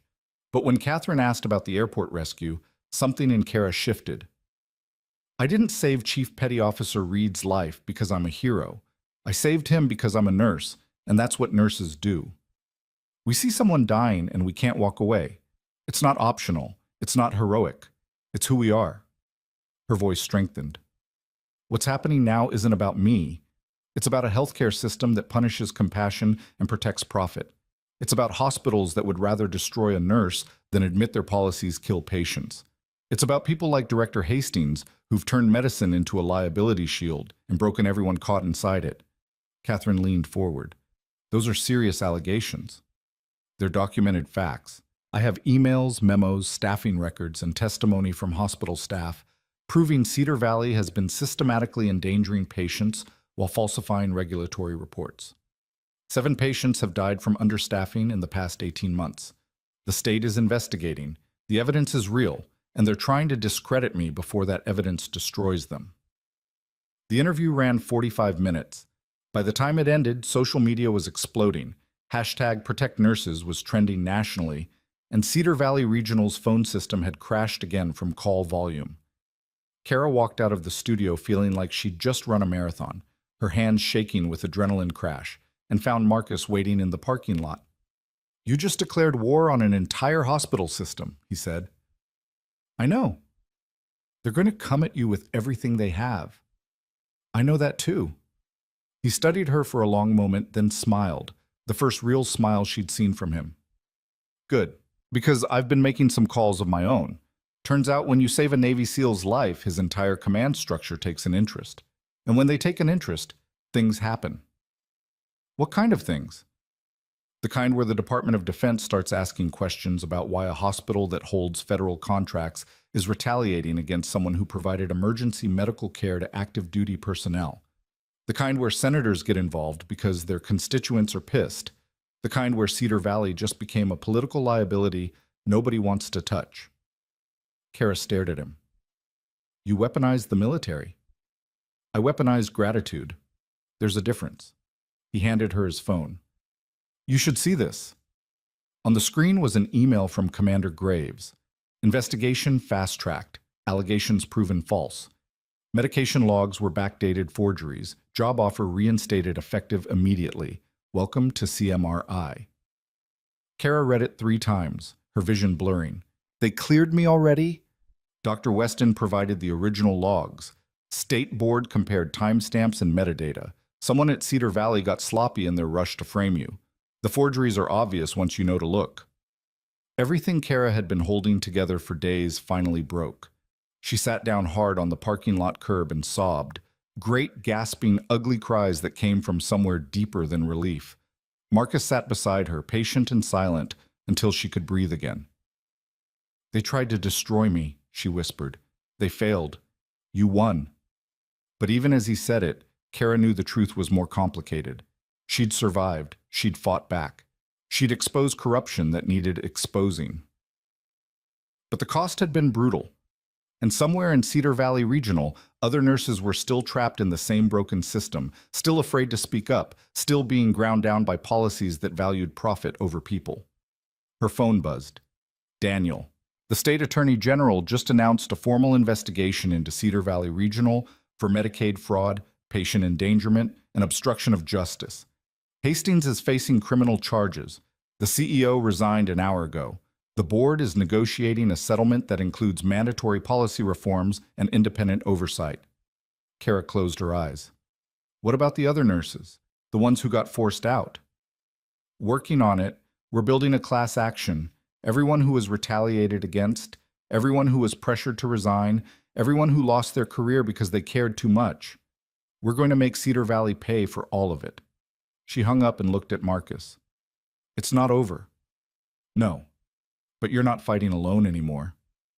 They sat there as the sun set, a nurse who'd saved a stranger and a soldier who refused to let that kindness be punished, and watched the first cracks appear in a system that had seemed unbreakable just days before. Across town, in an empty administrator's office, someone was shredding documents as fast as the machine would take them, knowing it was already too late but trying anyway. In a boardroom, lawyers were calculating settlement numbers that would bankrupt reputations, if not budgets. And in hospital break rooms across the country, nurses were watching Kara's interview and asking themselves if maybe, finally, someone had found the courage to fight back. The machinery of justice was slow, but once it started moving, it was relentless. And Kara Mitchell, the nurse who'd been suspended for saving a life, had just become the wrecking ball that would tear down everything corrupt about Cedar Valley Regional Medical Center. But in a conference room 3 floors below ground level, where the real power brokers met when they needed deniability, one final decision was being made. A decision that would either end this quietly or turn it into something that would consume them all. "We settle," the acting CEO said. "Whatever it takes. We make her go away." The chief legal counsel shook his head slowly, reviewing the latest poll numbers showing 92% public support for Kara. "Settling now looks like admission of guilt. We fight this. We have a chance to what? Win in court? While losing in public opinion? While federal investigators crawl through our books? While every news outlet in the country makes us the symbol of everything wrong with healthcare?" He slammed his hand on the table. "No, we offer her whatever she wants. Money, apology, policy changes, I don't care. We end this before it metastasizes." "And if she refuses?" The silence that followed was answer enough, because everyone in that room knew that Kara Mitchell wasn't fighting for money or apologies anymore. She was fighting for something bigger. And people fighting for principles don't settle. They burn it all down. They sent the settlement offer at 9:42 a.m. the next morning, delivered by courier to Daniel's office like they were serving a subpoena in reverse. Daniel called Kara before he'd finished reading the second page. "You need to see this in person." She arrived 30 minutes later, Mia in tow because school was on spring break, and Mrs. Chen had the flu. Her daughter sat in the waiting room with headphones and homework while Kara followed Daniel into his conference room, where he'd spread the hospital's offer across the table like evidence at a crime scene. "They're offering $750,000, Daniel said without preamble. "Full reinstatement with back pay, formal public apology, guaranteed promotion to clinical director with a seat on the hospital safety committee, and a legally binding commitment to implement the staffing reforms you requested." Kara stared at the number. $750,000. Enough to pay off every debt, buy a house, secure Mia's college fund, never worry about money again. "There's a catch," she said. "There's always a catch." Daniel flipped to page 7. "You sign a non-disclosure agreement. You can't discuss the case publicly, can't give interviews, can't write about it, can't consult on similar cases. You take the money and the reforms, and you disappear from the narrative completely." Kara sat down heavily. "They want to buy my silence. They want to buy their reputation back. The reforms are real. I had our healthcare policy expert review them. Safe staffing ratios, whistleblower protections, independent safety oversight, everything you asked for. They'll implement it, and you'll have enforcement authority as clinical director. But I can't talk about how we got here, can't tell other nurses how to fight back, can't be part of the larger conversation about healthcare reform." "Correct." Kara looked at the settlement agreement, at the dollar amount that could change her life, at the reforms that could save future patients. This was what winning looked like in the real world, messy and compromised and far from perfect. "How long do I have to decide?" "They want an answer by end of business today. They're desperate to close this before the federal investigators finish their audit." "What do you think I should do?" Daniel removed his glasses and rubbed his eyes. "I think you should take the money. I think you fought hard enough, sacrificed enough, and you deserve security for you and your daughter. The reforms are real. You'll save lives by implementing them." He paused. "But I also think if you walk away now, Cedar Valley gets to control the story. They'll say you were a disgruntled employee who got bought off, and every hospital administrator in the country will learn that the price of silencing a nurse is $750,000. Kara stood and walked to the window, looking down at the street 12 floors below. People moving through their lives, unaware that in conference rooms like this, decisions were being made that would determine whether healthcare stayed broken or started healing. Her phone buzzed. A text from Marcus. "Jennifer wants to talk to you. Can you call her?" Kara stepped into the hallway and dialed the number Marcus had sent. Jennifer Reed answered on the first ring. "Miss Mitchell, thank you for calling. Please call me Kara." "Kara." Jennifer's voice was warm but firm, carrying the steel of a military spouse who'd learned to fight battles on the home front. Marcus told me about the settlement offer. I need you to know something before you decide. Kara waited. After you saved my husband, I did research on cardiac arrest survival rates, on bystander intervention, on how many people die because nobody helps. Do you know what I found? That most people don't make it. Oh, that 90% don't make it. That Marcus should be dead. That he's only alive because you refused to be one of the people who stood there filming. Jennifer's voice cracked slightly. My daughters still have their father. I still have my husband. And if you take that settlement and disappear, the next nurse in the next hospital won't know it's possible to fight back. They'll let the system grind them down. And the next soldier, the next person who collapses in public, might not get lucky enough to have someone like you nearby. Kara's eyes burned. It's a lot of money. It's blood money. It's what they're paying to make you complicit in keeping the system broken. Jennifer took a breath. I'm not trying to tell you what to do. You've already given more than anyone should have to give, but I needed you to know that your fight matters beyond just you. It matters to every family like mine who's going to need someone brave enough to break the rules and save a life. They talked for another 10 minutes, about Jennifer's daughters, about Mia, about the weight of doing the right thing when the cost is brutal. When they hung up, Kara stood in the hallway feeling like she'd been cracked open and reassembled into someone slightly different. She walked back into Daniel's office. Mia had abandoned her homework and was reading the settlement agreement, her young face serious. That's a lot of money, Mia said quietly. It is. Would we have to move? Change schools? Probably not. But we'd be comfortable, secure. No more worrying about bills. Mia set down the paper and looked at her mother with eyes that seemed older than 10. Would you have to stop being you? The question landed like a physical blow. What do you mean? The mom who runs toward emergencies instead of away, who fights even when it's scary, who taught me that doing the right thing matters more than doing the easy thing. Mia's voice was steady. If you take this, would you have to stop being that person? Kara knelt in front of her daughter, taking her small hands. I don't know, baby. Maybe I could do more good from inside the system, implementing the reforms, protecting other nurses, making sure patients are safe. Or maybe they'd find ways to control you, make you quiet, turn you into someone who follows rules instead of saves lives. Mia squeezed Kara's hands. I'm scared of being poor, but I'm more scared of you becoming someone I don't recognize. Out of the mouths of children came the truth adults spent lifetimes avoiding. Kara stood and turned to Daniel. I'm rejecting the offer. He nodded slowly, unsurprised. You're sure? No, but I'm certain there's a difference. They won't make another offer. This is walk-away money. You turn it down, we go to trial. Full public proceeding. Every dirty secret exposed.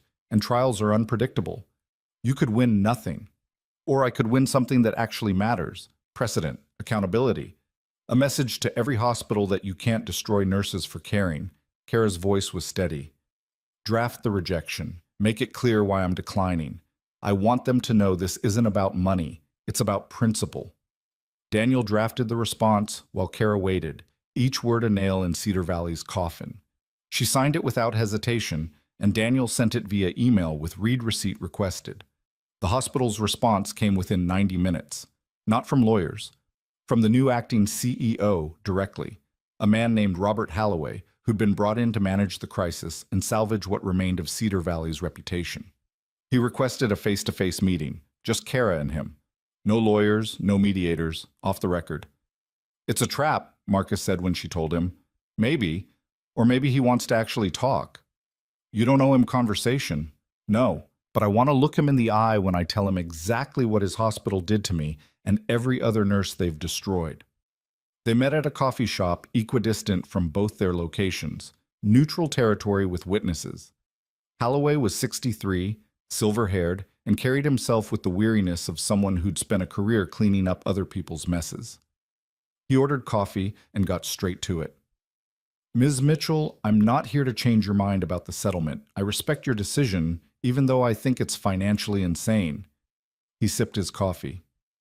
I'm here because I need you to understand what happens next. You threaten me? No, I explain reality. He pulled out a folder. This hospital is dying. Physician recruitment is down 60%.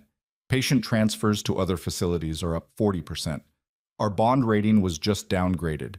Major donors are withdrawing support.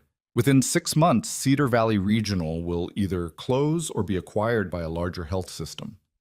Kara felt no satisfaction, only a cold certainty. That's on you and Hastings and everyone who chose profit over patience. Agreed. But when we close, 3,000 people lose their jobs. The county loses its only Level 2 trauma center.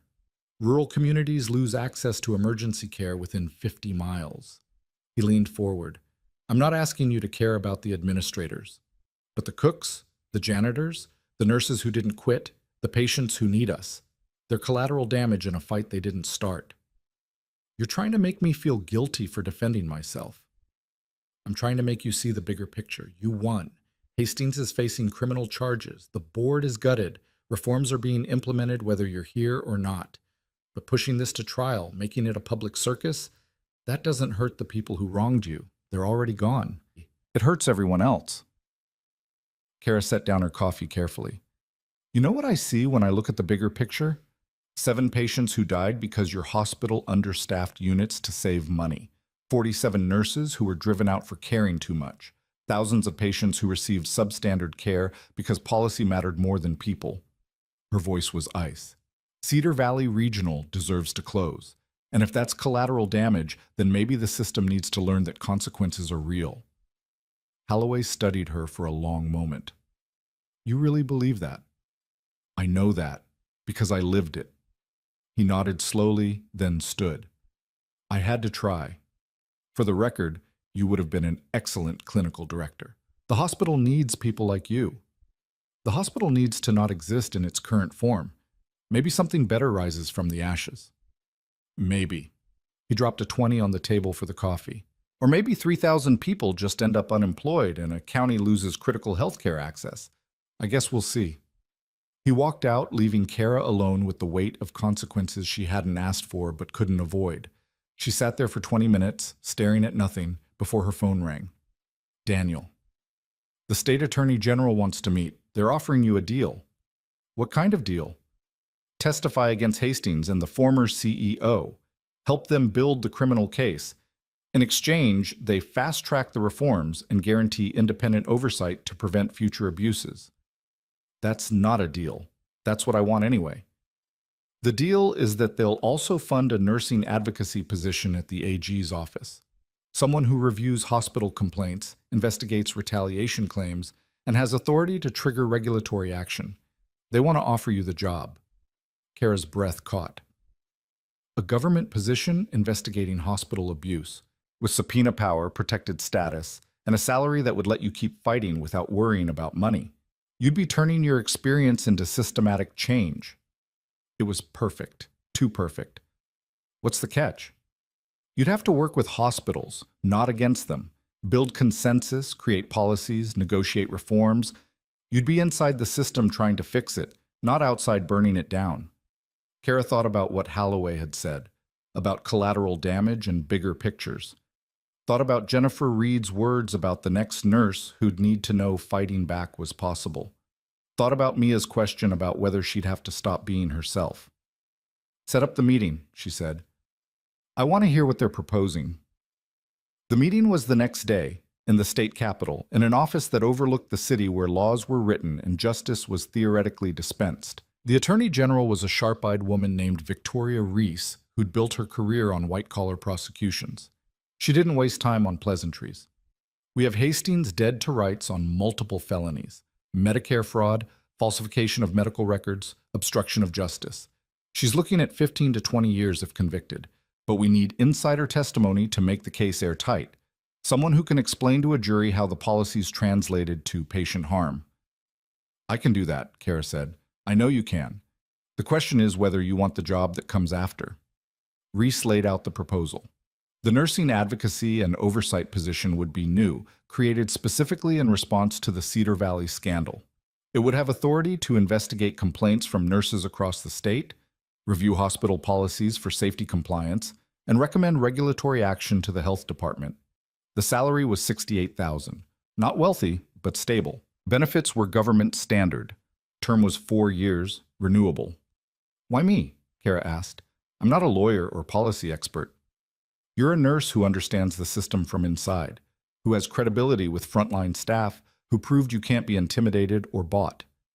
Reese's expression was unreadable. The healthcare lobby is going to fight this position hard. I need someone who won't fold when they start applying pressure. Someone who's already survived their worst. Kara thought about it. Working inside the system, building bridges instead of burning them, creating sustainable change instead of symbolic victories. It felt like compromise.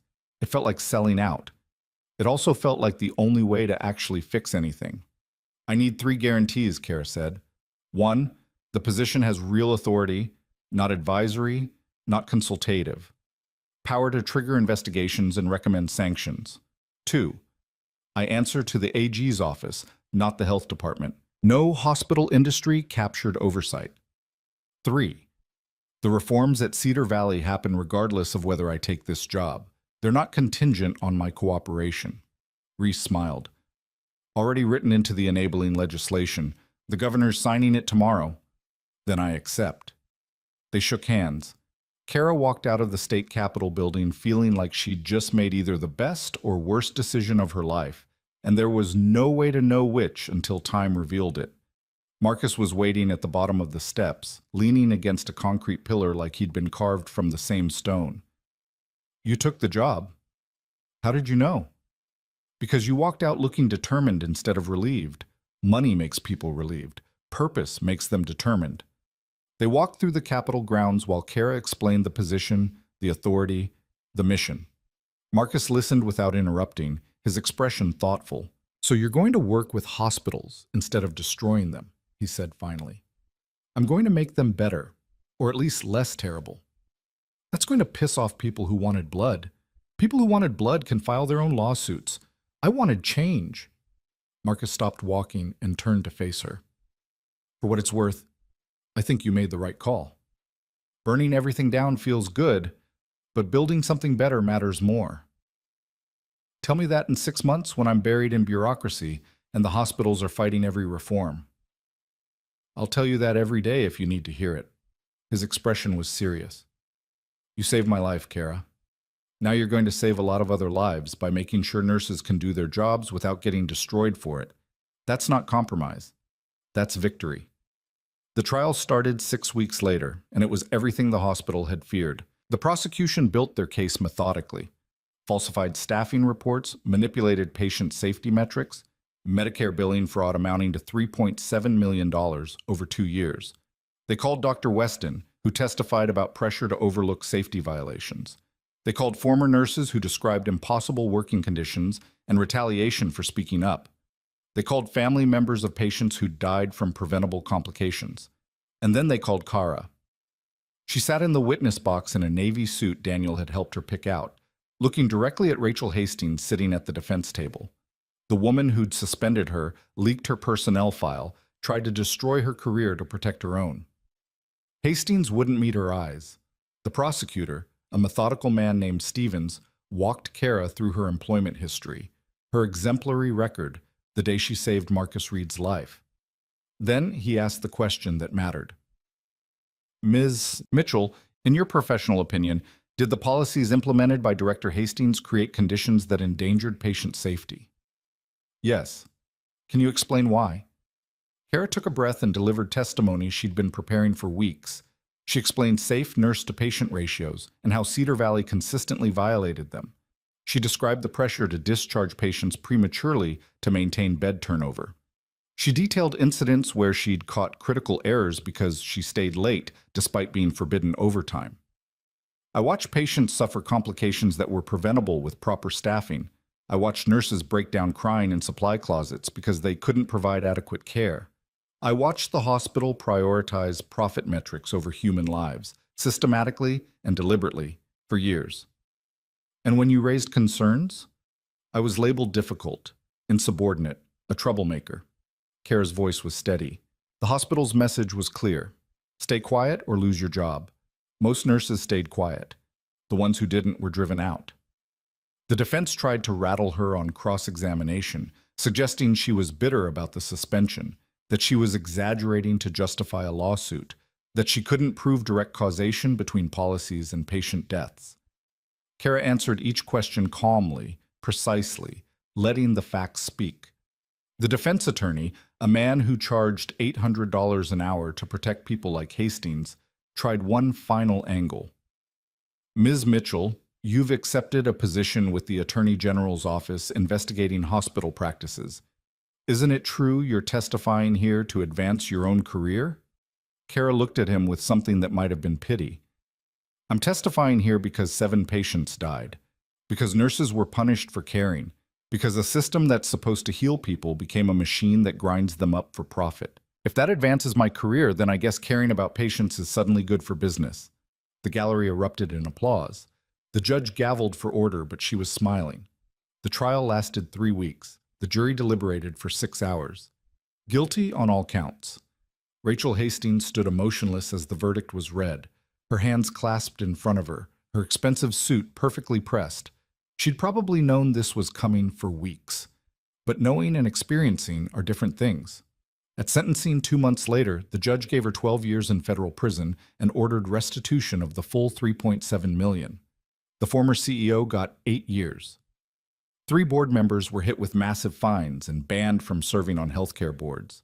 Kara sat in the gallery and felt nothing like triumph, just a hollow certainty that justice delayed was still just delayed pain, not healing. But outside the courthouse, something else was happening. Nurses had gathered, hundreds of them, from hospitals across the state. They held signs thanking Kara, sharing their own stories, demanding reform.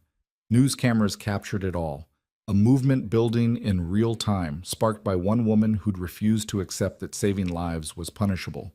Jenny found Kara in the crowd and hugged her hard. You did it. You actually did it.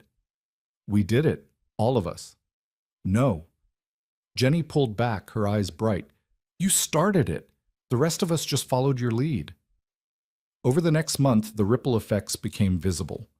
3 hospitals implemented voluntary staffing reforms preemptively, afraid they'd be next under investigation.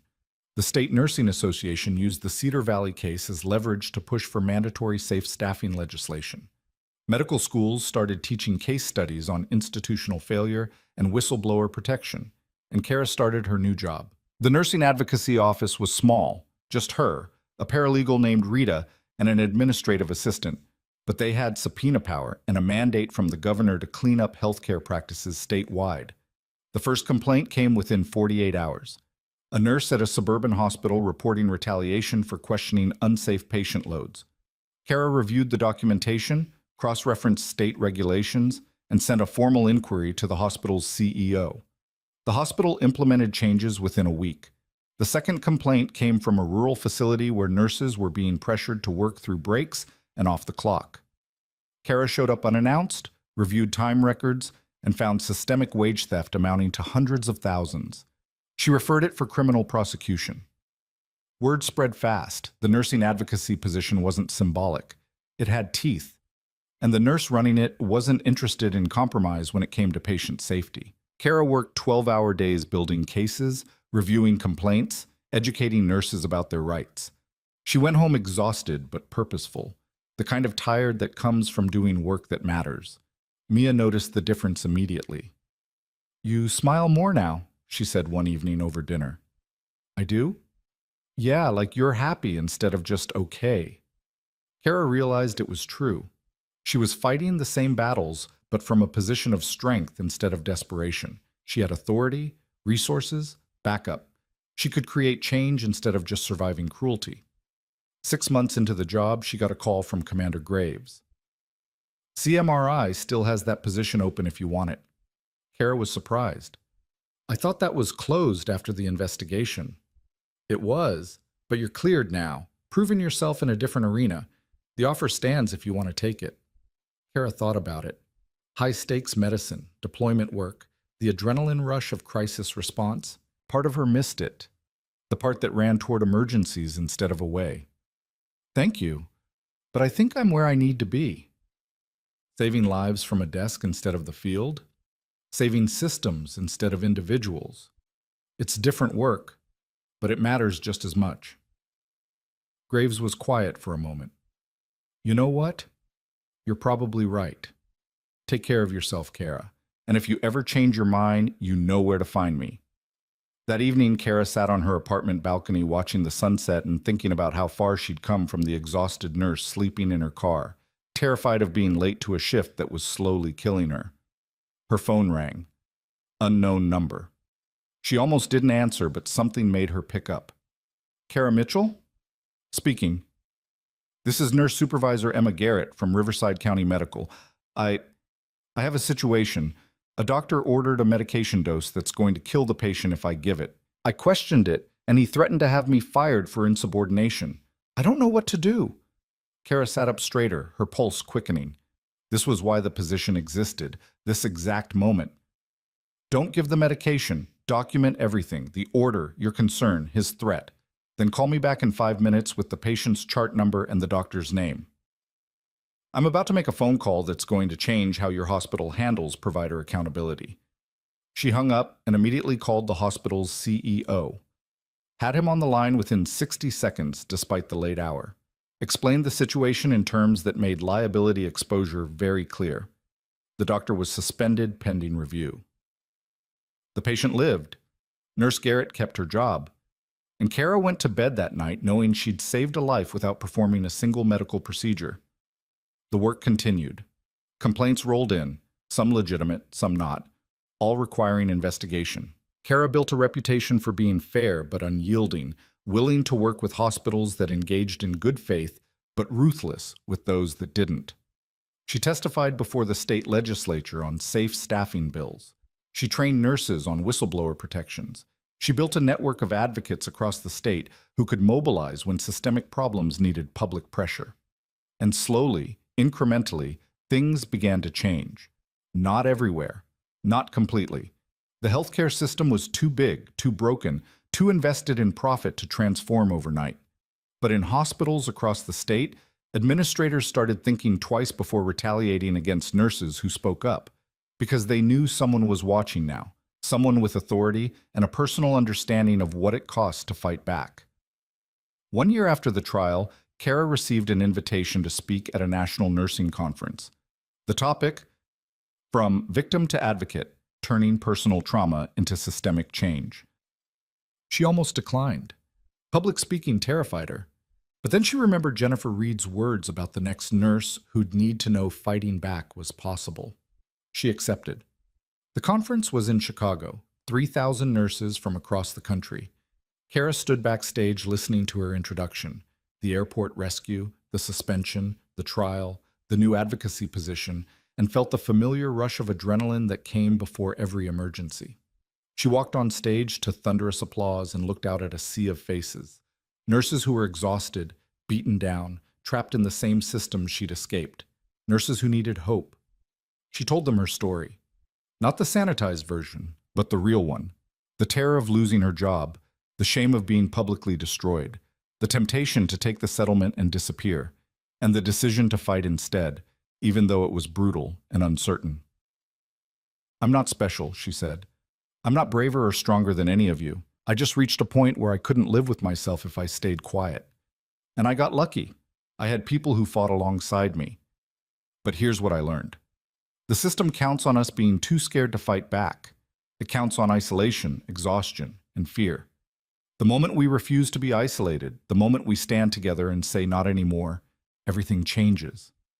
She talked about the advocacy office, about how complaints from nurses had triggered investigations that shut down unsafe practices at 17 hospitals, about legislation pending that would mandate safe staffing ratios statewide, about the network of nurse advocates building in every major city. You don't have to be a hero, she concluded. You just have to refuse to be silent, document everything, connect with other nurses, report unsafe conditions, and know that there are people fighting for you now. You're not alone anymore. The standing ovation lasted 5 minutes. Afterward, nurses lined up to talk to her, share their stories, ask for advice, get contact information for their state's advocacy resources. Kara talked to each one, hearing echoes of her own experience in their voices. One nurse, Young, maybe 26, still idealistic, asked the question that mattered. Was it worth it? Everything you lost, everything you went through, would you do it again? Kara thought about Mia, thriving in her new school, proud of her mother instead of resenting her absence. Thought about the patients who were alive because nurses felt safe reporting unsafe conditions. Thought about the system that was slowly, painfully learning that consequences were real. Yes, she said, every single time. Because some things are worth fighting for, even when the cost is brutal. She flew home the next day and walked into her office to find Rita waiting with an urgent expression. We have a problem. Big one. What kind of problem? Anonymous tip. Major hospital corporation owns 14 facilities statewide, allegedly running a scheme to manipulate nurse staffing ratios during state inspections. They inflate numbers temporarily, pass inspection, then cut back. The tip includes internal memos and staffing spreadsheets. Kara felt something cold and sharp settle in her chest. How credible is the source? Very. They sent documentation that checks out. This is systematic fraud across multiple hospitals affecting thousands of patients. Kara sat down at her desk and opened the file Rita handed her. Read through the evidence methodically, saw the pattern emerging. This wasn't one corrupt director. This was corporate policy. Calculated, deliberate endangerment for profit, scaled across an entire health system. Start building the investigation file, Kara said quietly. I need to make a call. She dialed the Attorney General's direct line. Reese answered immediately. Tell me you're calling with good news. I'm calling because we just uncovered evidence of corporate healthcare fraud that makes Cedar Valley look like jaywalking, and I need your authorization to go after them with everything we have. There was a pause. Then, send me what you've got. If it's as bad as you say, we're going to need federal involvement. Kara hung up and looked at Rita. This is going to be ugly. Good, Rita said fiercely. It should be. But across town, in a corporate boardroom where decisions were made in terms of quarterly earnings and shareholder value, someone had just received a very different phone call. A warning that the nurse who'd destroyed Cedar Valley Regional was now asking questions about their operation. And they were already planning their response. The response came 48 hours later, delivered not through lawyers but through the media, a calculated strike designed to destroy Kara's credibility before the investigation could gain momentum. Summit Healthcare Corporation issued a press release at 6 a.m., timed to hit morning news cycles across the state. The statement accused Kara Mitchell of harassment, overreach, and politically motivated witch hunts against legitimate healthcare providers. They claimed her advocacy office was operating beyond its legal authority, that she was pursuing vendettas rather than protecting patients, and that her personal history of conflict with Cedar Valley Regional had created bias that disqualified her from objective oversight. The release included carefully selected quotes from concerned healthcare professionals, suggesting Kara was unstable, vindictive, and using her position to settle personal scores. It referenced her ex-husband's custody claims, sealed court documents that should never have been public, implying her judgment was compromised. And it was accompanied by a formal complaint to the state ethics board, demanding her removal from the advocacy position. Kara read it standing in her kitchen, coffee going cold in her hand, while Mia ate breakfast and pretended not to notice her mother's hands shaking. They're trying to do it again, Mia said quietly. Kara looked at her daughter. What? Destroy you for doing the right thing, like before. Mia set down her spoon, her young face serious. Are you going to let them? The question hung in the air like a challenge. Kara's phone exploded with calls. Daniel, Marcus, Reese, reporters demanding comment. She ignored all of them and dialed Rita instead. Tell me you're not backing down, Rita said immediately. I need you to pull every document we have on Summit Healthcare. Every complaint, every inspection report, every piece of correspondence. I want a timeline of their operations for the past 5 years. Already started. What else? Call the anonymous tipster. Tell them we're moving forward regardless of pressure.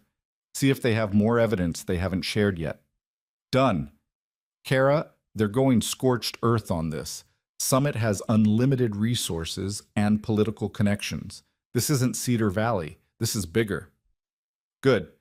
Let's see how they handle losing on a national stage instead of a local one. She hung up and called Reese. "I'm not resigning," Kara said without preamble. "I didn't think you would.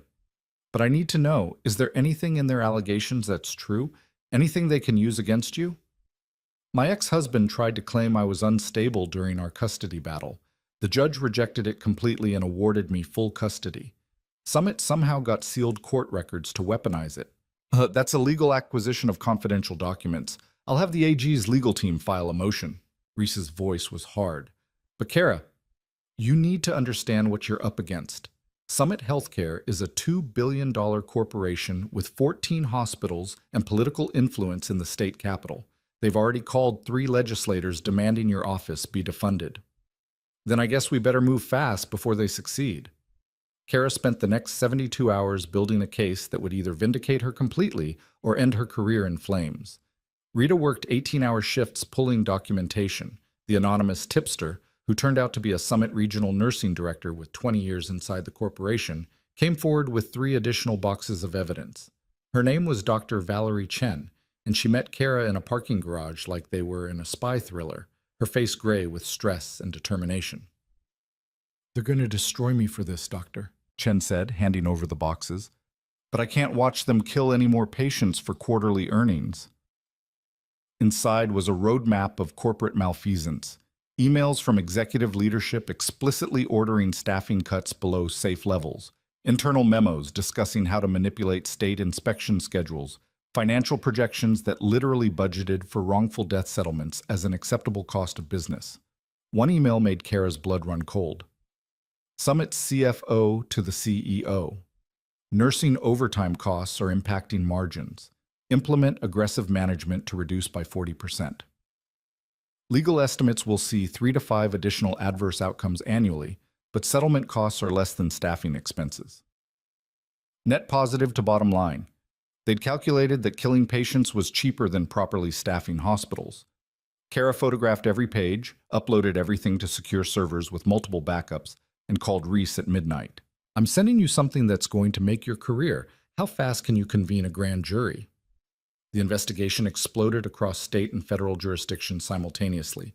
Reese brought in the FBI for healthcare fraud. The Department of Health and Human Services launched a Medicare audit. The state medical board opened emergency proceedings. And Kara went on offense. She scheduled a press conference for 10 a.m. the following Monday, coordinating with Reese to ensure the timing wouldn't compromise the criminal investigation. News outlets from across the country sent crews. The story had everything: corporate corruption, patient deaths, a whistleblower seeking justice. Kara stood at a podium in the state capitol press room, flanked by Dr. Chen and Attorney General Reese, and laid out the evidence methodically. Summit Healthcare Corporation has spent 5 years systematically understaffing hospitals to maximize profit. They've falsified inspection reports, retaliated against nurses who reported safety concerns, and deliberately created conditions that resulted in preventable patient deaths. The evidence is comprehensive, documented, and damning. She displayed slides showing the internal emails, the staffing manipulation schemes, the financial calculations treating human lives as acceptable losses. Summit's response to this investigation was to attack my credibility, leak my sealed personal records, and attempt to have me removed from my position. They did this because they know what's coming: federal criminal charges, state regulatory sanctions, civil liability in the hundreds of millions. They wanted to discredit me before the evidence destroyed them. The reporters erupted with questions. Kara answered each one calmly, precisely, letting the facts carry the weight. One reporter asked the question that mattered. "Ms. Mitchell, Summit is claiming you're biased because of your experience at Cedar Valley. How do you respond?" Kara looked directly into the camera. "I'm biased toward patients living instead of dying. I'm biased toward nurses being able to do their jobs safely. I'm biased toward healthcare being about healing instead of profit extraction. If that disqualifies me, then the system is more broken than I thought." The press conference went viral within hours. Summit's stock dropped 12% in a single trading day. Major hospital associations rushed to distance themselves. Politicians who'd taken Summit campaign contributions suddenly had scheduling conflicts when reporters asked for comments. But Summit wasn't done fighting. 3 days later, they filed a federal lawsuit against Kara personally, alleging defamation, tortious interference with business relationships, and abuse of government authority. The damages sought were $50 million, a number designed to terrify her into silence. Marcus showed up at her apartment that evening, took one look at her face, and knew. They sued you. $50 million. They're going to take everything I have and everything I'll ever earn for the rest of my life. Only if they win, and they won't. You don't know that. Kara's voice was raw. Corporate lawsuits aren't about truth. They're about who can afford better lawyers and longer litigation. I have a government salary and a daughter to support. They have unlimited resources. Marcus sat down beside her on the couch. You remember what I told you the first time we met? That I'm very good at breaking things that need to be broken. Yes. Summit just made a critical tactical error. They went after you personally instead of the investigation. That means they're not confident in their legal position. They're trying to intimidate you into backing down. His smile was absolutely savage. I'm about to show them what happens when you threaten someone under Navy Special Warfare protection. I'm not under... Jennifer and I made some calls to other families whose loved ones you've helped through your advocacy work, patients who are alive because you investigated their hospitals, nurses who kept their jobs because you protected them. You've built an army without realizing it, Kara, and armies fight back. Within 48 hours, the counterstrike began. Jennifer Reed organized a coalition of families whose relatives had been patients at Summit facilities, over 300 people who'd experienced substandard care, preventable complications, or deaths they suspected were caused by understaffing. They filed a class action lawsuit against Summit for corporate negligence. The nurses' union representing Summit employees voted to authorize a strike unless the corporation immediately implemented safe staffing ratios and dropped the lawsuit against Kara. 1,200 nurses across 14 hospitals threatening to walk out simultaneously. Dr. Chen went on national television and detailed her 20 years inside Summit, explaining how she'd watched patient care deteriorate as profit margins became the only metric that mattered. Her interview was watched by 14 million people. And Marcus, who apparently had friends in the most unlikely places, got Senator Elizabeth Warren's office interested in Summit as a case study for healthcare reform legislation. Suddenly, Summit was facing congressional hearings. The pressure became unsustainable. Summit's board went into emergency session. Their stock was in free fall. Major donors were withdrawing hospital partnerships. Physicians were requesting transfers. The FBI had seized servers from corporate headquarters. 2 weeks after filing the lawsuit against Kara, Summit Healthcare Corporation announced a settlement. They would drop all legal action against Kara Mitchell immediately. They would implement comprehensive staffing reforms across all 14 hospitals, subject to independent oversight. They would establish a $50 million patient safety fund to compensate families affected by substandard care, and they would cooperate fully with federal and state investigations. The CEO resigned. The CFO resigned. 3 board members resigned. The corporation was effectively gutted from the top down. Kara read the settlement terms in Daniel's office, still not quite believing it. They surrendered, she said. They had no choice. You destroyed them so completely that settlement was their only option to survive at all. Daniel's smile was professional triumph. And the best part? The Patient Safety Fund. That was Jennifer Reed's idea. She insisted it be written into the settlement. Families are going to get compensated for what Summit did to them. Kara thought about the email she'd seen, the one calculating patient deaths as acceptable business costs, and felt something like justice settling into her bones. What happens to the criminal investigation? That continues regardless. Settlement doesn't buy immunity from federal prosecution. The executives who ordered the staffing cuts are still facing fraud charges. Daniel leaned back. You did it, Kara. You took on a multi-billion-dollar corporation and won. The victory tour happened organically. Nursing organizations invited Kara to speak. Medical ethics conferences wanted her perspective. Congressional staffers requested briefings on healthcare oversight reform. She became the face of a movement she hadn't meant to start.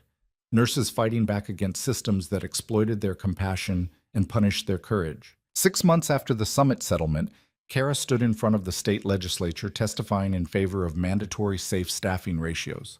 The bill had been blocked for years by hospital lobby pressure. Now, With Cedar Valley and Summit as cautionary tales, legislators were listening. This isn't about making healthcare more expensive, Kara told the committee. It's about acknowledging that patient care requires adequate staffing. We don't ask pilots to fly planes alone. We don't ask firefighters to fight fires solo. But we expect nurses to manage 16 critical patients simultaneously and somehow provide safe care. The evidence is clear. Proper staffing saves lives. Understaffing kills people. It's time we stop sacrificing patients for profit margins. The bill passed both chambers with bipartisan support. The governor signed it 3 weeks later, with Kara standing beside him during the ceremony. The law was nicknamed the Mitchell Act. Kara went home that evening and found Mia waiting with a hand-drawn card. Inside, her daughter had written, "I'm proud of you, Mom. You changed the world." Kara held her daughter and cried the way she'd needed to cry for months. Relief and exhaustion and pride all tangled together. "I couldn't have done any of this without you," Kara said. "You believed in me when I couldn't believe in myself." "That's what family does," Mia said simply. "We save each other." The nursing advocacy position expanded.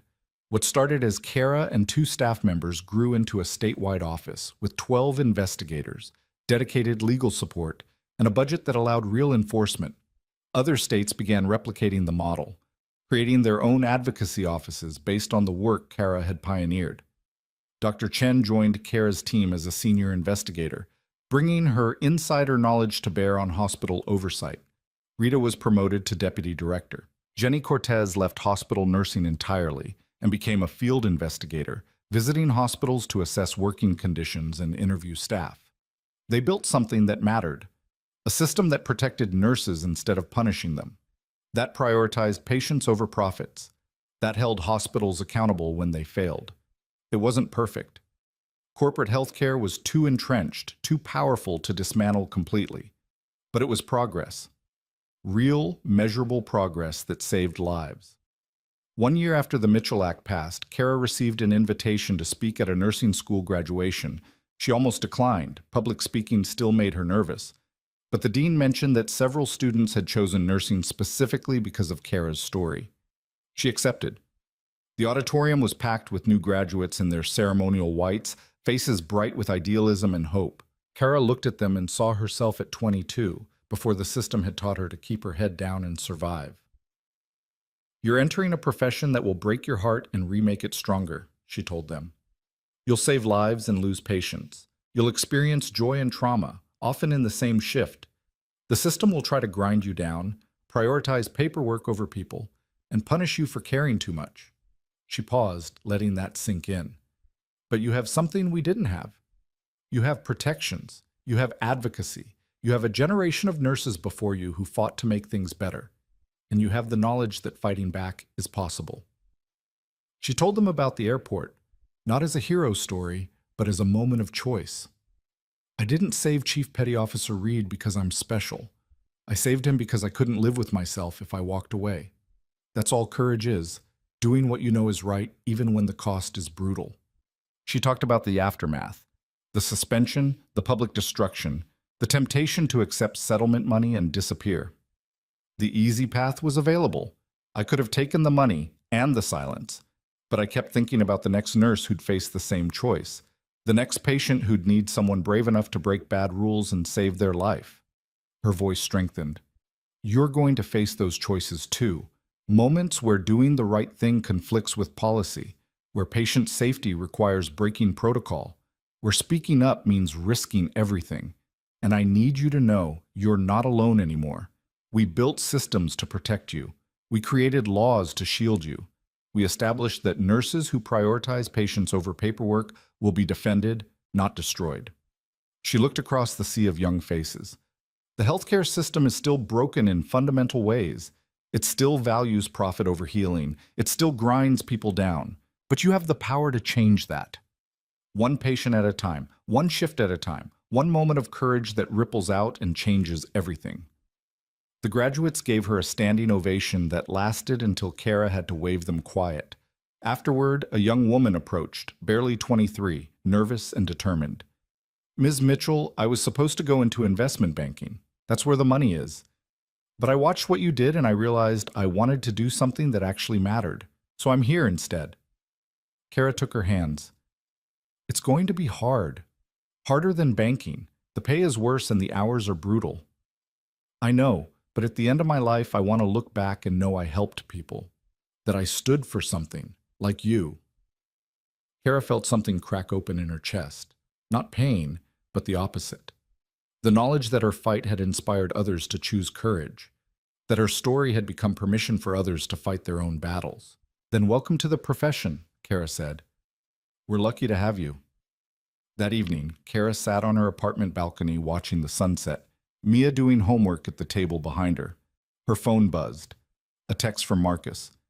Turn on Channel 7. She grabbed the remote and found a special investigation segment. Where are they now? The nurses who changed healthcare. The reporter tracked down the 9 nurses who'd quit Cedar Valley in protest. All of them had thriving careers, some at better hospitals, some in advocacy work, one running a nonprofit focused on nurse mental health. Every single one credited Kara with showing them that fighting back was possible. The segment ended with recent footage of Cedar Valley Regional. The hospital had been acquired by a nonprofit health system, completely restructured, and was now considered a model for patient-centered care. The new CEO gave a statement acknowledging past failures and committing to never repeat them. Director Hastings appeared in Prison Orange, serving year 4 of her sentence, declining interview requests. The reporter concluded, one nurse's decision to save a life and her refusal to be punished for it created ripple effects that transformed healthcare across an entire state. Kara Mitchell proved that individual courage can challenge institutional corruption. And in doing so, she inspired a generation of healthcare workers to demand better. Kara turned off the television and sat in silence, processing the weight of it all. Mia appeared at her shoulder. You okay? Yeah, baby, I am. That was pretty cool, seeing what you started. I didn't start anything. I just refused to stop. Same thing, Mia said with the wisdom of a child who'd watched her mother transform from victim to victor. You taught me that standing up matters, even when it's scary. Kara pulled her daughter close. You taught me that having something worth protecting makes you braver than you knew you could be. They sat together as the sun disappeared below the horizon. Mother and daughter, survivors and fighters, proof that broken systems could be challenged and changed by people who refused to accept cruelty as inevitable. Kara's phone buzzed one more time. An email from Commander Graves. We're expanding CMRI's civilian nursing program. Still want you if you're interested. No pressure, just keeping the door open. Kara looked at the offer, thought about high-stakes medicine and deployment work, and the adrenaline rush of crisis response. Part of her would always miss that, the part that ran toward emergencies. But she was doing something different now, something that mattered in a different way. She was preventing emergencies by fixing the systems that created them. She typed a response. Thank you for keeping the door open. I'm where I need to be. But I know some excellent nurses who might be perfect for your program. Let me make some calls. Because that was what it was really about. Not individual heroism, not one person saving the day, but building networks, creating systems, lifting up others so they could fight their own battles from positions of strength instead of desperation. The movement Kara had sparked continued growing. Nurses across the country were organizing, demanding safe staffing, pushing for reform. Hospitals that had operated with impunity for decades were suddenly accountable. Patients who'd been treated as revenue streams were being recognized as human beings deserving dignity and care. It wasn't a revolution. It was evolution. Slow, grinding, incremental change that added up to something transformative. 3 years after saving Marcus Reed's life, Kara received one final recognition. The American Nurses Association presented her with their highest honor, the Nursing Excellence Award, at their national convention. She stood on stage in front of 8,000 nurses and accepted an award that felt like it belonged to all of them. This isn't mine, she said, holding the crystal trophy. This belongs to every nurse who ever spoke up, despite the risk.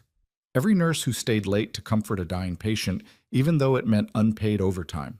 Every nurse who fought back when the system tried to break them. She looked across the audience. We're not heroes. We're just people who chose a profession that demands everything and gives back heartbreak and meaning in equal measure. But we're people who refuse to accept that caring is punishable, who insist that patient safety matters more than profit margins, who understand that sometimes the only way to heal a broken system is to break silence. Her voice carried across the massive hall. I saved one man's life at an airport and got suspended for it, but that suspension exposed corruption that needed exposing, and the fight to clear my name became a fight to protect every nurse who comes after me.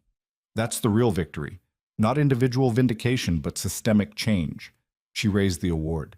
So this isn't for me, it's for us, every single nurse who refuses to give up on the idea that healthcare should be about healing. Thank you for fighting alongside me. Thank you for believing that things can get better. And thank you for proving every single day that courage matters. The standing ovation lasted until security had to politely ask the audience to sit so the ceremony could continue. Kara walked off stage and found Marcus and Jennifer waiting backstage, his daughters, now 12 and 10, holding signs they'd made themselves. Thank you for saving our dad. Marcus hugged her tight. You know what the best part of all this is? What? I got to watch you go from the person who saved my life to the person who saved thousands of lives. That's pretty incredible. Jennifer stepped forward. Our girls are considering nursing school because of you, because you showed them that the profession means something. Kara looked at the two young girls, their faces bright with possibility, and felt the full weight of what had been built from one moment of choosing courage over compliance. The profession needs people like you, she told them. People who believe that caring for others is the most important work anyone can do. That night, back in her hotel room, Kara video called Mia, who was staying with Mrs. Chen for the weekend. How was the big award thing? Mia asked. Overwhelming. Good. Weird to be celebrated for just doing what felt necessary. That's kind of the point, though, right? You did what felt necessary even when everyone said you were wrong. That's why it matters. Kara looked at her daughter, 13 now, growing into someone confident and brave, and felt proud of everything they'd survived and built together. I love you, kiddo. You know that? I know. I love you too. Now go celebrate with your nurse friends. You earned it. Kara hung up and sat alone in the quiet hotel room, processing the journey from that terrifying moment in the airport to this recognition on a national stage. She thought about the patients who were alive because hospitals had proper staffing now, the nurses who kept their jobs because retaliation carried consequences, the families who got answers instead of corporate spin when care failed. She thought about Rachel Hastings in prison, about Summit Healthcare's executives facing federal charges, about the systems that had seemed untouchable crumbling when confronted with documented truth and public outrage. And she thought about the future, the work that still needed doing, the hospitals that still cut corners, the nurses who still needed protection, the patients who still deserved better. The fight wasn't over. It would probably never be completely over. Institutional corruption was hydra-headed, always finding new ways to profit from people's suffering. But it could be fought, it could be challenged, it could be changed, slowly and incrementally, by people who refused to accept that cruelty was inevitable. Kara Mitchell had learned that the hard way, and she'd spend the rest of her career making sure other nurses learned it too, not through suffering, but through systems that protected them when they chose courage. She picked up her phone and sent one final email before bed. To the nursing school dean who'd invited her to speak at graduation, I'd be honored to serve on your advisory board. We need to train the next generation not just in clinical skills, but in advocacy. Let's talk about building that into the curriculum, because that was how real change happened. Not through individual heroism, but through institutional transformation. Teaching new nurses that their voices mattered, that patient safety required speaking up, that the system could be challenged and changed by people brave enough to try. Kara turned off the light and went to sleep in a hotel room 2,000 miles from home, knowing she'd wake up tomorrow and go back to work. Back to investigating complaints and building cases and protecting nurses who were just trying to do their jobs without being destroyed for caring too much. It was exactly where she needed to be. And somewhere in airports and hospitals across the country, nurses were going to work knowing that if they faced a crisis, if they had to make the choice between policy and patient, between following rules and saving lives, they wouldn't be alone. Someone had fought that battle before them and won. Someone had proven that doing the right thing, even at tremendous cost, was not just possible but essential.